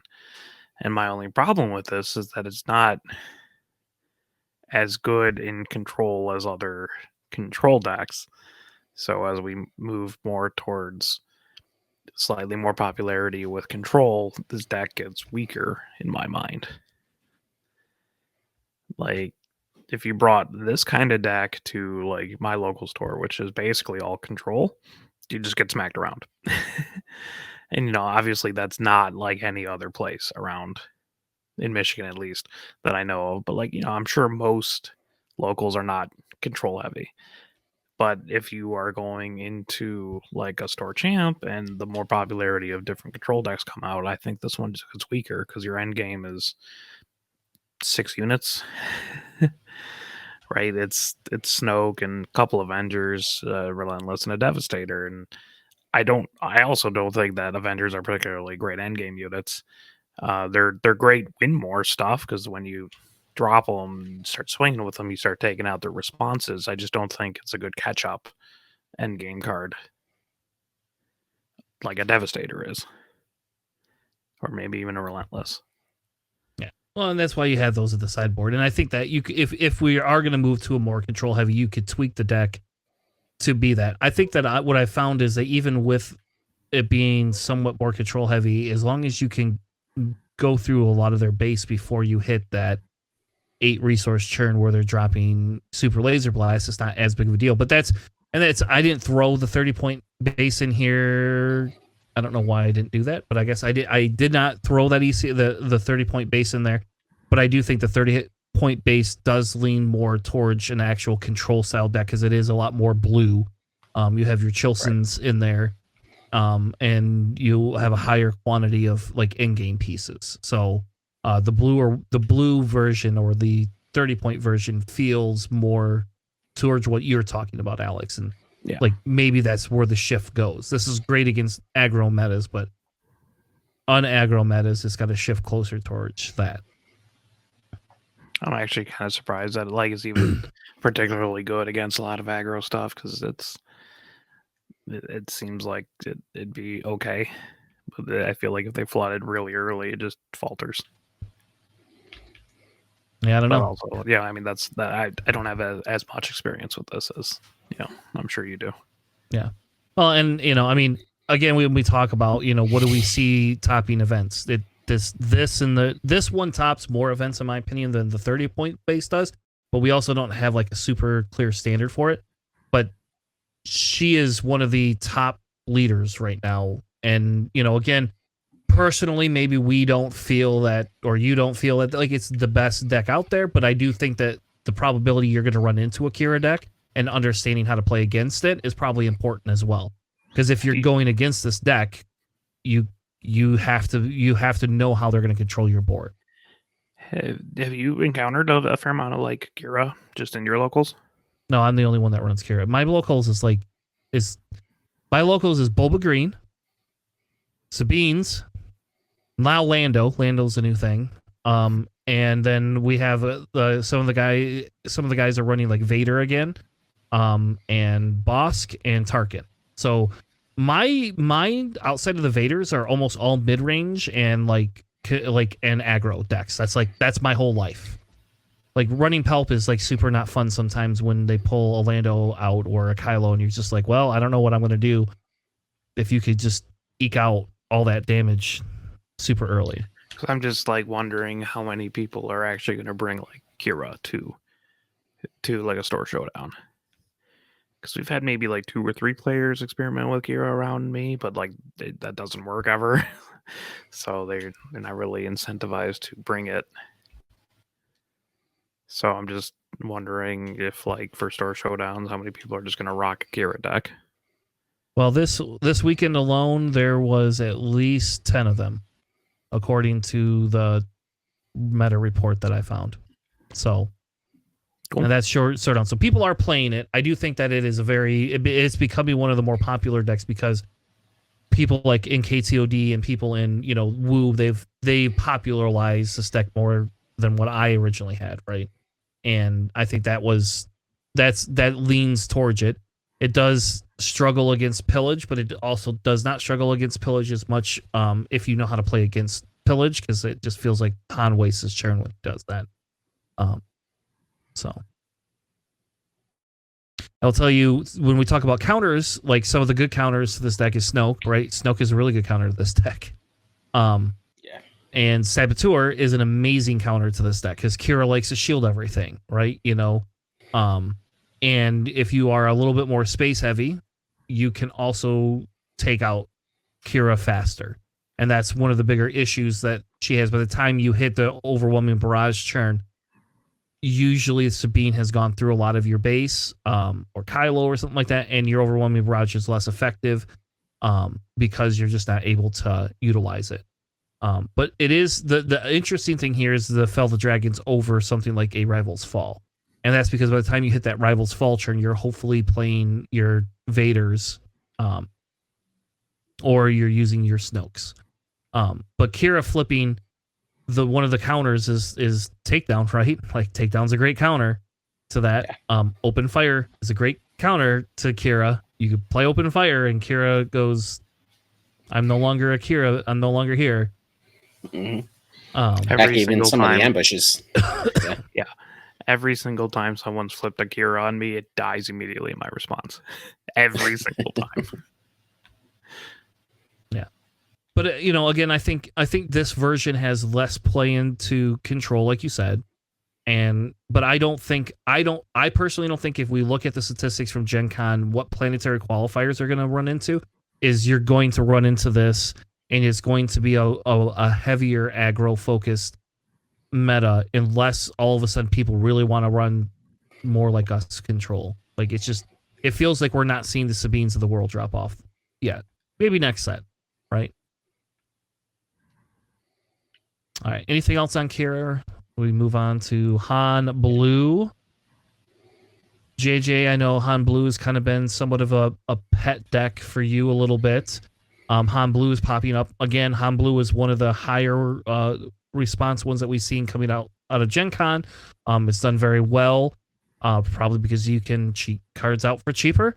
There is two versions of this. We're not going to talk a lot about the Force Bros version, right? That was... I like this version better personally. Just personally, this is more my style of play. But the more popular one that we're seeing again is going to be this style where they look for discards and do those things. But JJ, tell us a little bit about the Han Blue deck and how this deck is played. Yeah, absolutely. So the Han Blue deck is definitely a very aggressive style deck, and it differs from Sabine in the way that it sends out a lot more units on the board in order to go and attack your opponent's bases at the cost of their health. So typically you're looking at a lot of cards that tend to have 3 health or more, just so they can be eligible for Han's discounts using his ability by dealing damage to those particular units to go and deploy them faster. When you start using that mindset of just having a lot of bodies out on the board, you can take advantage of units that have when defeated, for instance Yoda in this particular deck here, that allows you to just getting that bonus when he's defeated on there. Really great. The other part of it is taking advantage of smuggle, because as you start depleting your hand for cards, being able to pull cards from your from resources to continue on that pressure becomes really good. So usually you'll see Cassian Andor being a staple. Tech is also really, really good cards to have in that there. And if you're able to get a lot of units out faster, your opponent starts having to play from behind, especially if they don't have any restore in their deck there. And if you start falling behind, then that's when you have some of the bigger units that can come out and start doing even more damage on there. You have units like K2SO, which is really great to use Han to come out there, just being able to use his ability to deal additional damage when he falls is great. Having Sentinel units to also help delay your opponent from dealing damage back to you can be really good, especially if they have grit. Like Chewbacca, for instance, great pairing to go with Han Solo. And as long as you're able to control the amount of units out that you have on the board, as long as you can overwhelm your opponent with units, Han does very, very well at taking out your base. All right, so kind of some of the play lines, right? You have your force throws for discard, you have K2s for discard, pillage for discard. I don't think this is an aggro deck, personally. I think this is more like a tempo mid-range deck, but you could cheat all these cards out early, and I think that's what makes this deck a little bit better. Alex, if you're sitting across the table from a deck like this in a non-pulp mind, how are you playing against something like this? I know, that's the hard part. So Han has like a major drawback. If he uses his ability a lot, the lower health his units are. That's like why there's a lot of heavy discard, is to try to limit your options your opponent has to respond. But when you're taking damage, you can trade up with your units. So if you're playing something like going smaller aggro decks or like going wide or so, you can trade up, and then he starts losing value. So like if you force Han to play like a mid-range kind of game, or force him to lose tempo, you can do well But his endgame's really good with like the triple Great Dragons, a couple Chewbacca's, and the triple Lukes, right? So like you have to. It's kind of a timer unless you are running like a hard control deck where you can actually just deal with his endgame.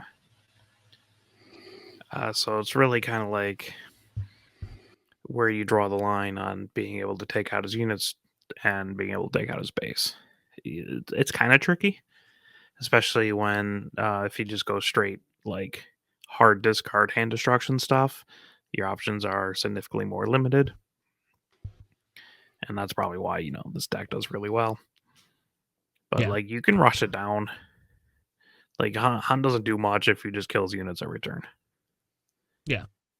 Even if he gets to the late game where he could play his Chewbacca or his Crate Dragon, like in Redemption is just like a fancy vigilance. That's all that's what I consider that stupid thing as. Is like most of the time you heal the 8 damage and then you just like let it sit there and then something kills it. Like I don't know. I guess I play Pelp too, but no, I almost never heal with my Redemption. To me, it's just like a big FU Space Sentinel. You're not playing space units right now, kind of thing. I like almost unless I like desperately need it. I never heal with Redemption. But yeah, once they get that Crate Dragon down, because they could put that down with 8 resources. Once they hit that, it becomes a little bit more of a slog fest. But if you could get it before then, the problem is their Lukes. You kill something there when their Lukes actually can come out, they could then return that back to you, and you're just screwed. And if you can't take Luke off the board, now he's healing all of a sudden for like an insane amount. But you know what the funny thing is, and I hate saying this, but my Kira deck, when I play against this Han Blue and they play Luke, I just usually hold a takedown for them, and I just play takedown. Yeah. Because that it only has 5 health, and it costs me 4 resources to kill your Luke. So sad to be you. You should not use Han to cheat out a Luke. Yeah, see, like if you're forcing like trading up, that's where like the deck kind of falters. Yes. So as long as you can know that or try to do that, works pretty well. Yeah, and I think the big thing to understand is really they're using their smuggle as more of a last ditch effort. But that's what more of that Cassian is and stuff like that. It's there, but it's a last ditch effort. Now, if we talk let's talk a little bit about the Forest Bros version in case you run into something like that. I haven't checked all the blue ones just because of the fact that I don't play Han Blue myself. My son plays Han Blue now. I personally just do not play them. I do think I think the Force version of this deck is a little bit more fun. But that's just me. But again, it still relies really heavily on that pillage piece, right? And the Force throws, the K2 SOs, and it's really about controlling their hand, so they can't do anything for turns. But even with this deck, you just have to watch out for the hand discards. And so if you're playing a Sabine deck, getting things down and minimizing what you're losing is the best thing that you can do. Right? Because you want to be able to play that. If you're playing as a Boba player and you have ramp, get your ramp in before they make you get rid of it. You can also, the other big thing against Han that a lot of people don't realize, or Rey as well, is you don't have to, if you're not an aggro deck, you don't have to have a turn 1 play specifically. You could keep that extra card if you don't need it. Especially when sometimes they play that Yoda on that turn 1. I like the claim just so I could kill the Yoda. I don't know why. Maybe that's like self-defeating because they get to draw a card out of it. But man, like you give me a 2 health Yoda, it's really hard not to just kill that thing. And they don't need it for the resource. It's there to set up that force throw is what it's typically there for. So yeah. Anything else about Han? I do think this is one of the more popular decks you're going to see. You know what works really well with Han too? Make an opening works really nicely against Han. Yeah. Which one do you like better?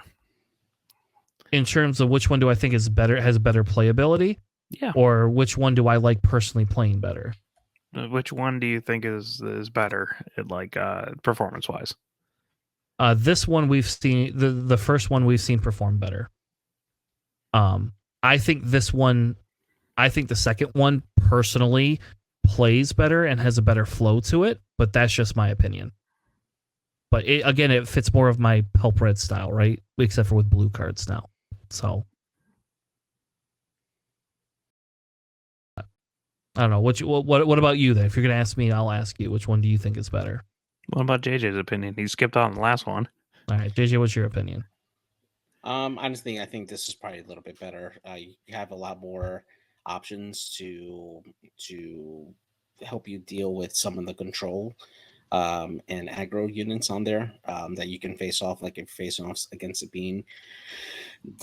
I think aggro kind of beats this a little bit easier than some control decks. I honestly, this feels more like a mid-range deck, just if you're trying to classify it. But I think this version probably has the most amount of answers. I mean, there's different versions of the Hun deck that you could go into that a little more aggressive or a little more control.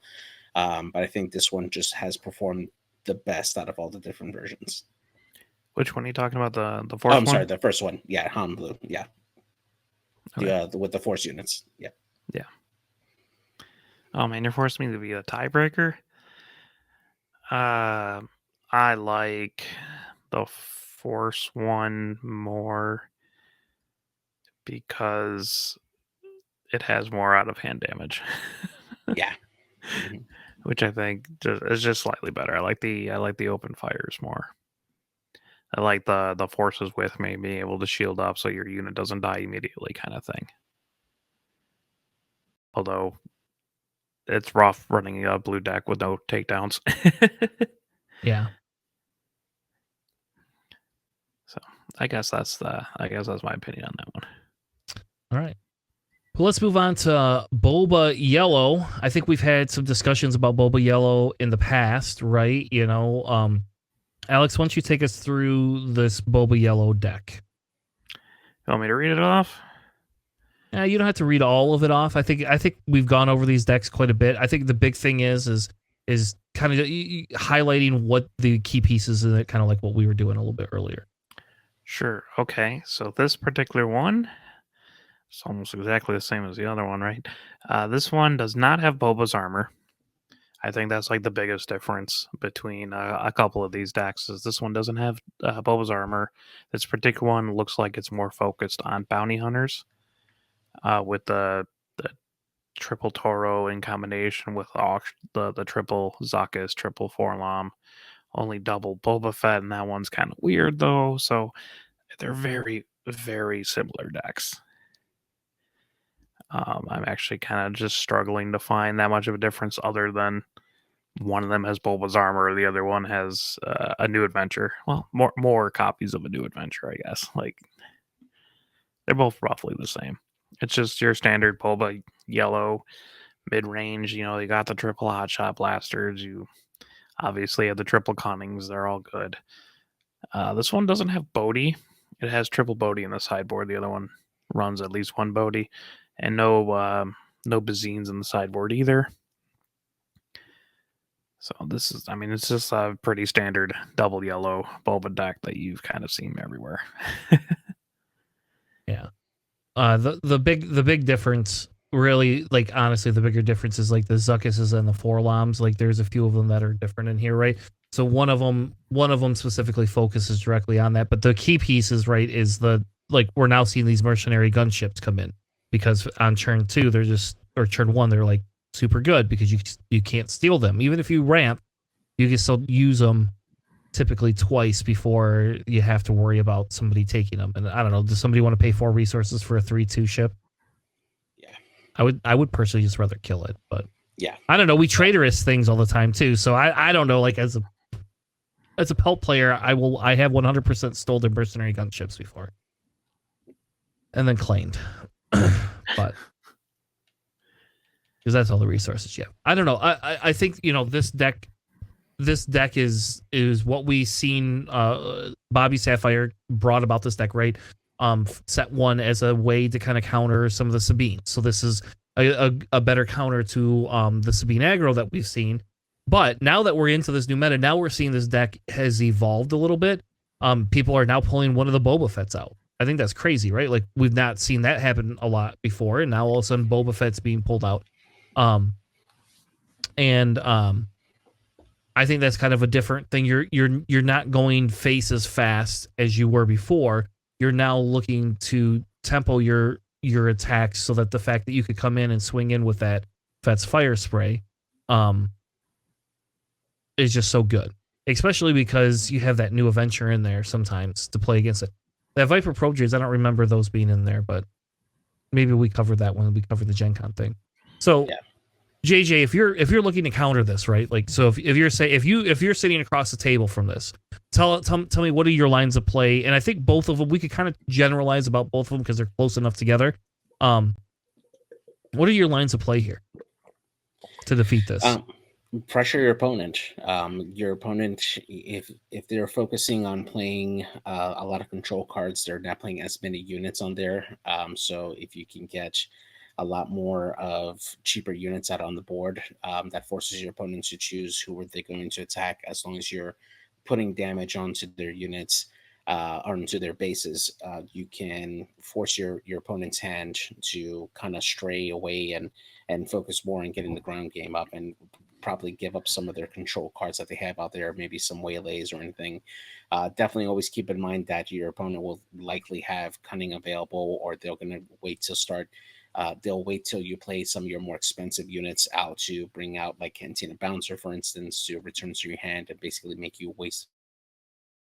It's kind of difficult, right? Because a very patient Boba player will make you waste resources, and as long as they are making you waste resources, they have ways to trigger Boba's ability, taking a unit out from the board. As long as they have a couple of cheaper units out there that they can play using Boba's ability, can be really good. And then playing Boba himself can be very strong as well. So making sure that you have a ways to taking out some of their strong units as well, having a few takedowns, having a few Felder Dragons out there, just to make sure that when they do deploy those strong units, that you have a way to take them out immediately, so that way you can continue the pressure on your end to go out there. Space presence is definitely really key as well, mainly because you do have to keep in mind that they will have that mercenary gunship out. They will deploy the fire spray eventually, and those units can absolutely terrorize the ground game if you have no answer to that side there. So having a balanced game both on the space side and on the ground side is the key to beating Boba. And if you're able to get more units out quicker than Boba, then you're going to win the game. Boba just can't keep up with two fronts. So yeah, I think that Fett's fire spray is key to this deck, right? Yeah, absolutely. All right. Anything else about Boba Yellow? Yeah, I mean, as long as you can like live through the point where like if you're playing like more of a late game, like Boba Yellow always kind of struggles a little bit with a late game.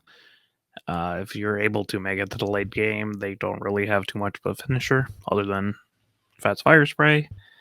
But if you have a way of dealing with that, you should be okay.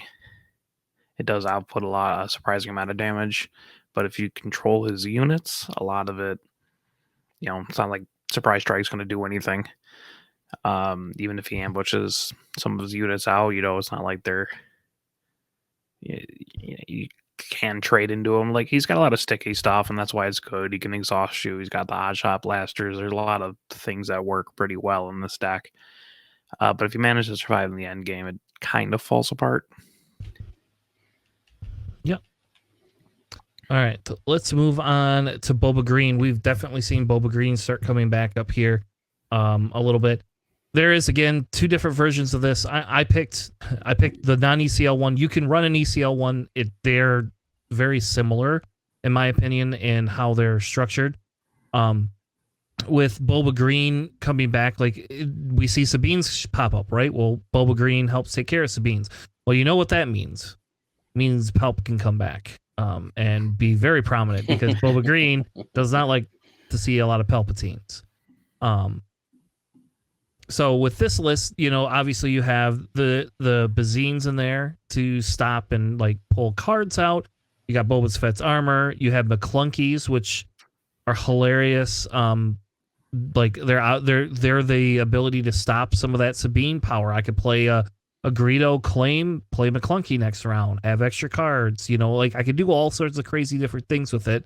Because I'm not looking to just go face. They're high end cards, which they're now. This one has a little bit more than the Boba Yellow because they have their walkers or their balls or their Vaders. I don't know. I think we've even seen. What was the other card that I saw in there in one of them the other day? Man, I cannot remember. But this one, their top end goes up a little bit higher, for the aspect of it doesn't need fire sprays to just be the end game, but you could play fire sprays as your end game with this stupid deck because you have your commission, right, which lets you start to dig for those type of things, and bring it back. You can also play Pulp's Return to resurrect your stupid fire spray again, and then guess what? It comes out ready. So this deck can be this deck has some versatility to it, and it can be tweaked based on what you're running into and what you're playing against. The amount of ambush in this deck is usually very high. Bosk, I don't know. This one has a few less events. So Bosk is more in there just for the extra health and being able to trigger. But you do have the waylays, right? And that's one of the big things with Boba is you get your resource back, which we didn't talk a little bit about, I guess, during your yellow. And that's why yellow can become very important because you can tap their units down, get resources back after you kill something, yada, yada, yada. Boba Green is very similar, and that waylay allows you to get that extra resource back, and then your flip churn can just be just insane with this because you could play some stuff, waylay, and then get it back, and then next thing you know, now you're sitting there with Boba and a bunch of ready units. So this one's a little lighter. Again, on the super high top end though. So, but I don't know. Alex, what do you think? Do you think this one you need more top end, or is these walkers, mauls, invaders, and fire sprays enough top end to deal with some of the control stuff? Yeah, I think between the Vaders, the mauls, and the walkers, I personally like Boba Green a lot more than Boba Yellow, just in general. But it does shore up enough of the late game that if you just play normally against like a soft control deck, you should still be able to take it at the end just by the sheer amount of damage you've done, and then able to have some more impactful units towards the end. Like you're not just solely depending on the 5 damage from fire spray. Now you have like 7 from Maul, 6 from the walkers. You're healing, you're pulling more stuff out with Vader. You're just creating more threats, and that's harder for a control deck to deal with. Is if you have a lot of threats, and some of them are actually incredibly impactful. Yeah. So I like it a lot more. I definitely like that. If I would play a Boba deck, it would definitely be a Boba Green deck as opposed to Boba Yellow deck. Yeah, it definitely has a lot more end game answers, right? Added on here when you start adding in Vader, when you add in the Walker and stuff. So it feels like once it ramps up, it becomes a force to be reckoned with because you have a lot of units that can go in and deal a lot more damage. You're not relying as much on events in order to trigger Boba's ability. Just being able to have units out there that can absolutely go in and punish. And then use Boba's ability to recover resource can be absolutely really great for this deck because that just allows you to play even more units out there. As long as you have a lot of those bigger units that you can ramp up to towards the late game, it could be very, very tough for you to get through them. So if you're facing off against this particular deck, definitely having a few takedowns, a few cards that help you kill some of those larger health units on hand is absolutely key and necessary in order for you to make sure that you can not let the end game get out of control, because they can easily come back and win the game with these large units that can just deal a lot of damage and just control the board. So if you're sitting across from this, how are you attacking this type of a deck? Obviously the ECL version can be a little bit more powerful, but has less health. And this deck does not have healing until you hit that walker. So you have to get to that walker resource phase to be able to do that. But if you're sitting across from this, what are you looking to do? Are you worried about the Boba's armor, or are you more concerned about just trying to ensure that you're attacking their base fast enough to get the win out. I think it's kind of like Boba Yellow, where if you just kind of control the units that they're playing, you can go slow enough that you can beat them out in the end game if that's like your control kind of strategy. If you're aggro, it is kind of rough because the McClunkies do a lot of damage. Greedos trade up really well. Like you can output a surprising amount of damage. But if you have like a ton of Sentinels, or if you manage to if you go wide enough, I guess, like if you force them to spend more time attacking your units than they are attacking your bases, I think that's a way to do really well against this. Yeah. All right. Anything else about Boba Green? I do think that this is becoming a little bit more prominent again, and I think it's something that you can see or will see here in the upcoming future. Now, before we wrap up for the night, I am going to give a caveat that says there is more decks out there than what we showed you, and you are going to see other decks. For this segment, our goal is to just talk about the really popular ones. We have some other decks that we feel are something that becomes or can become more popular. There is, and I guess I can show you real quick, there is a website by the Garbage Rollers. They have some wonderful articles out there. They have their what they call their meta snapshot, where they kind of tell you about some of the popular ones. So like we didn't cover Bosk, we didn't cover Pelp, we didn't cover Han Yellow yet, or Kylo Yellow, right? There is some other decks out there that you could go to, and I've included a link in the description. You can actually talk through and go through, and you could click on each of these and find the deck for them if you would like. But I wanted to kind of point that out because when we talk about this, if you are sold that these are the only decks you're going to see, that's not true. These are a higher percent of the decks you'll see, but you're going to see other decks. And as we continue to provide you coverage towards Planetary Qualifiers, the goal was, here's the big main decks. Now we could talk a little bit more in depth about some of these other decks that might be on the rise, that you're going to run into that may be, I don't know, maybe something that you want to look out for. For example, Bosk Blue is the newer deck, and you're going to probably see that, even though I don't think people like playing that deck as much. I do think that you're going to start seeing that type of a deck start showing back up. Anything else you guys want to talk about before we wrap up here? No. I mean, that's pretty. We hit some of the big ones, Both flavors of Sabine, I think, is a meaningful difference. Boba, I like Boba Green more. If you're running Boba Yellow, it depends if you're trying to go Boba Fett's armor or not. You got the Force with Han Blue, kind of cool. And then you got a Kira deck. I think those are pretty popular. None of those, well, I'm sure some of those might show up in my local meta, but it ain't gonna look like that. But we're all special over here. It's probably the lead in the water, So good times. Hey, Tanner, do you have any stores by you that have announced for like store showdowns and stuff? Nope. Oh, Well, we've had 2 stores by us officially have told us they are not getting Store Showdown kits, that they were Really? told no. Yep. So that they didn't have enough pre-release kits sold, which is funny because they restricted pre-release kits to some of these stores. So my store personally has not been told yes or no yet, but I know a couple of stores have been told no.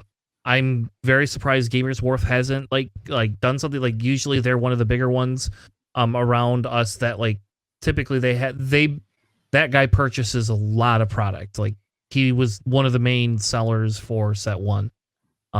And so I don't know. I'm very confused by it. I know you could join our Michigan Discord and we keep that up to date with different events in there. But I think so far in Michigan, I think there's only 5 that I know of. There's one in Galesburg at Boss Media.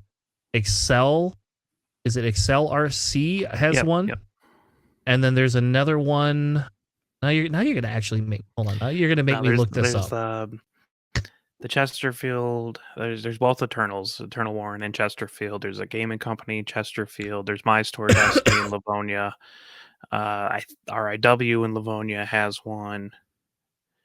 XLRC. Yeah, that one's next weekend. That one is in literally 1 week. Yeah. So we actually have most of the stores around us, if not all of them, or at least have them. So you should come to our side over here and play with us. I'm gonna have to. It depends on if you guys all gonna have them on the same weekend, because so far, like, it feels like 80% of them are scheduled for October 5th and 6th, and it's like, oh my gosh. No, we're trying to spread it out. Yeah, I am excited, and I will. Yes, do. I want to go to some. Yes, will I probably have to come over to the east side of the state to go to them? Yes, probably that's the way it is. So I'm hoping. I actually was thinking. I don't know. We'll have to talk about it. I was actually thinking about going to that Excel RC one next weekend. It's a good store. That's the place that I'm doing the league at. Is it okay? Yeah. Yeah, and just a quick shout out to the people in the North Carolina area. Atomic Empire will be having their store showdown on next Saturday, the 28th. So if you're in the area or you're going to be in town, come and join us over in Durham at the Atomic Empire store. It's going to be great. And we expect you to take Sabine Green, AJ. That's what we're assuming you're taking your Sabine Green. I was going to say IG88, man. Come on. You are don't even mean. I'll tell you what, if I sit down and you play IG88 and you're across from me, I'm having a good day, no matter what deck I'm playing, I think. Like, oh, you want to flip your leader? You can't aggro like Kyle. If you're going to run a 5-4 leader, you might as well just run Kyle. Just saying. All right. Anything else before we wrap up? No. I think we're pretty good for this one. It's getting kind of late. So. All right. Well, thank you all so much for joining us. We will be back next week. Well, all right. So here's the deal. If I go out to that RC one, we will not be back next week Sunday. It'll have to be Monday or Tuesday next week, or we'll have to record on Saturday, one of the two. So if I do go out there, I don't know if I don't know if I have enough wife points to go out there like in 1 week. But we'll see. Are you going to go? Definitely going. Are you going to that one? Yeah. Oh, yeah. Yeah, that one says it's only like 3 rounds anyway. So I thought that was a little odd. Actually, what would be nice is if you could go reserve, because they said it's just first come, first serve. So if you could just first come, first serve. So like, I feel like just if I'm going to go, you could just get my ticket and then I'll just meet you there at that time, because then I don't have to worry about it. I mean, you're going to have to, it'd be kind of awkward if I don't get the ticket, right? Because you'd have to commit regardless to make it there on time, but we'll see. Hopefully. No, you could always go early though, right? Oh, it won't be like 2 hours early, right? Like, because that's how much time it'll take. 3. It'll take me 3 hours. Maybe not quite 3. I guess I have to. That's like that's in proper Detroit though. Like that's like down on the south side of Detroit, isn't it? Because it's in Garden City. It's not on the north side. Yeah. I mean, it's right by where Livonia is in Westland, like right between them. Yeah. So. I believe that's like a 2.5 hours drive. So like the one that you guys have that's closer to Novi. Novi is 2 hours from my house. There you go. So I could get to Novi in 2 hours from my house on the west side. From Grand Rapids, it's only an hour and a half-ish. But from Zealand, it's 2 hours directly to Novi, Michigan. Yeah, I'd probably tack on like another 15 minutes to get from Novi to Excel. Okay. So I guess then it's not that bad then. Yeah. So, all right. Well, thank you all so much for joining us. We will be back next week with another amazing episode of Planning Phase Syndicate. Thank you all. Have a good night, and we'll see you on the Flippity Flop. Have a good night, everybody.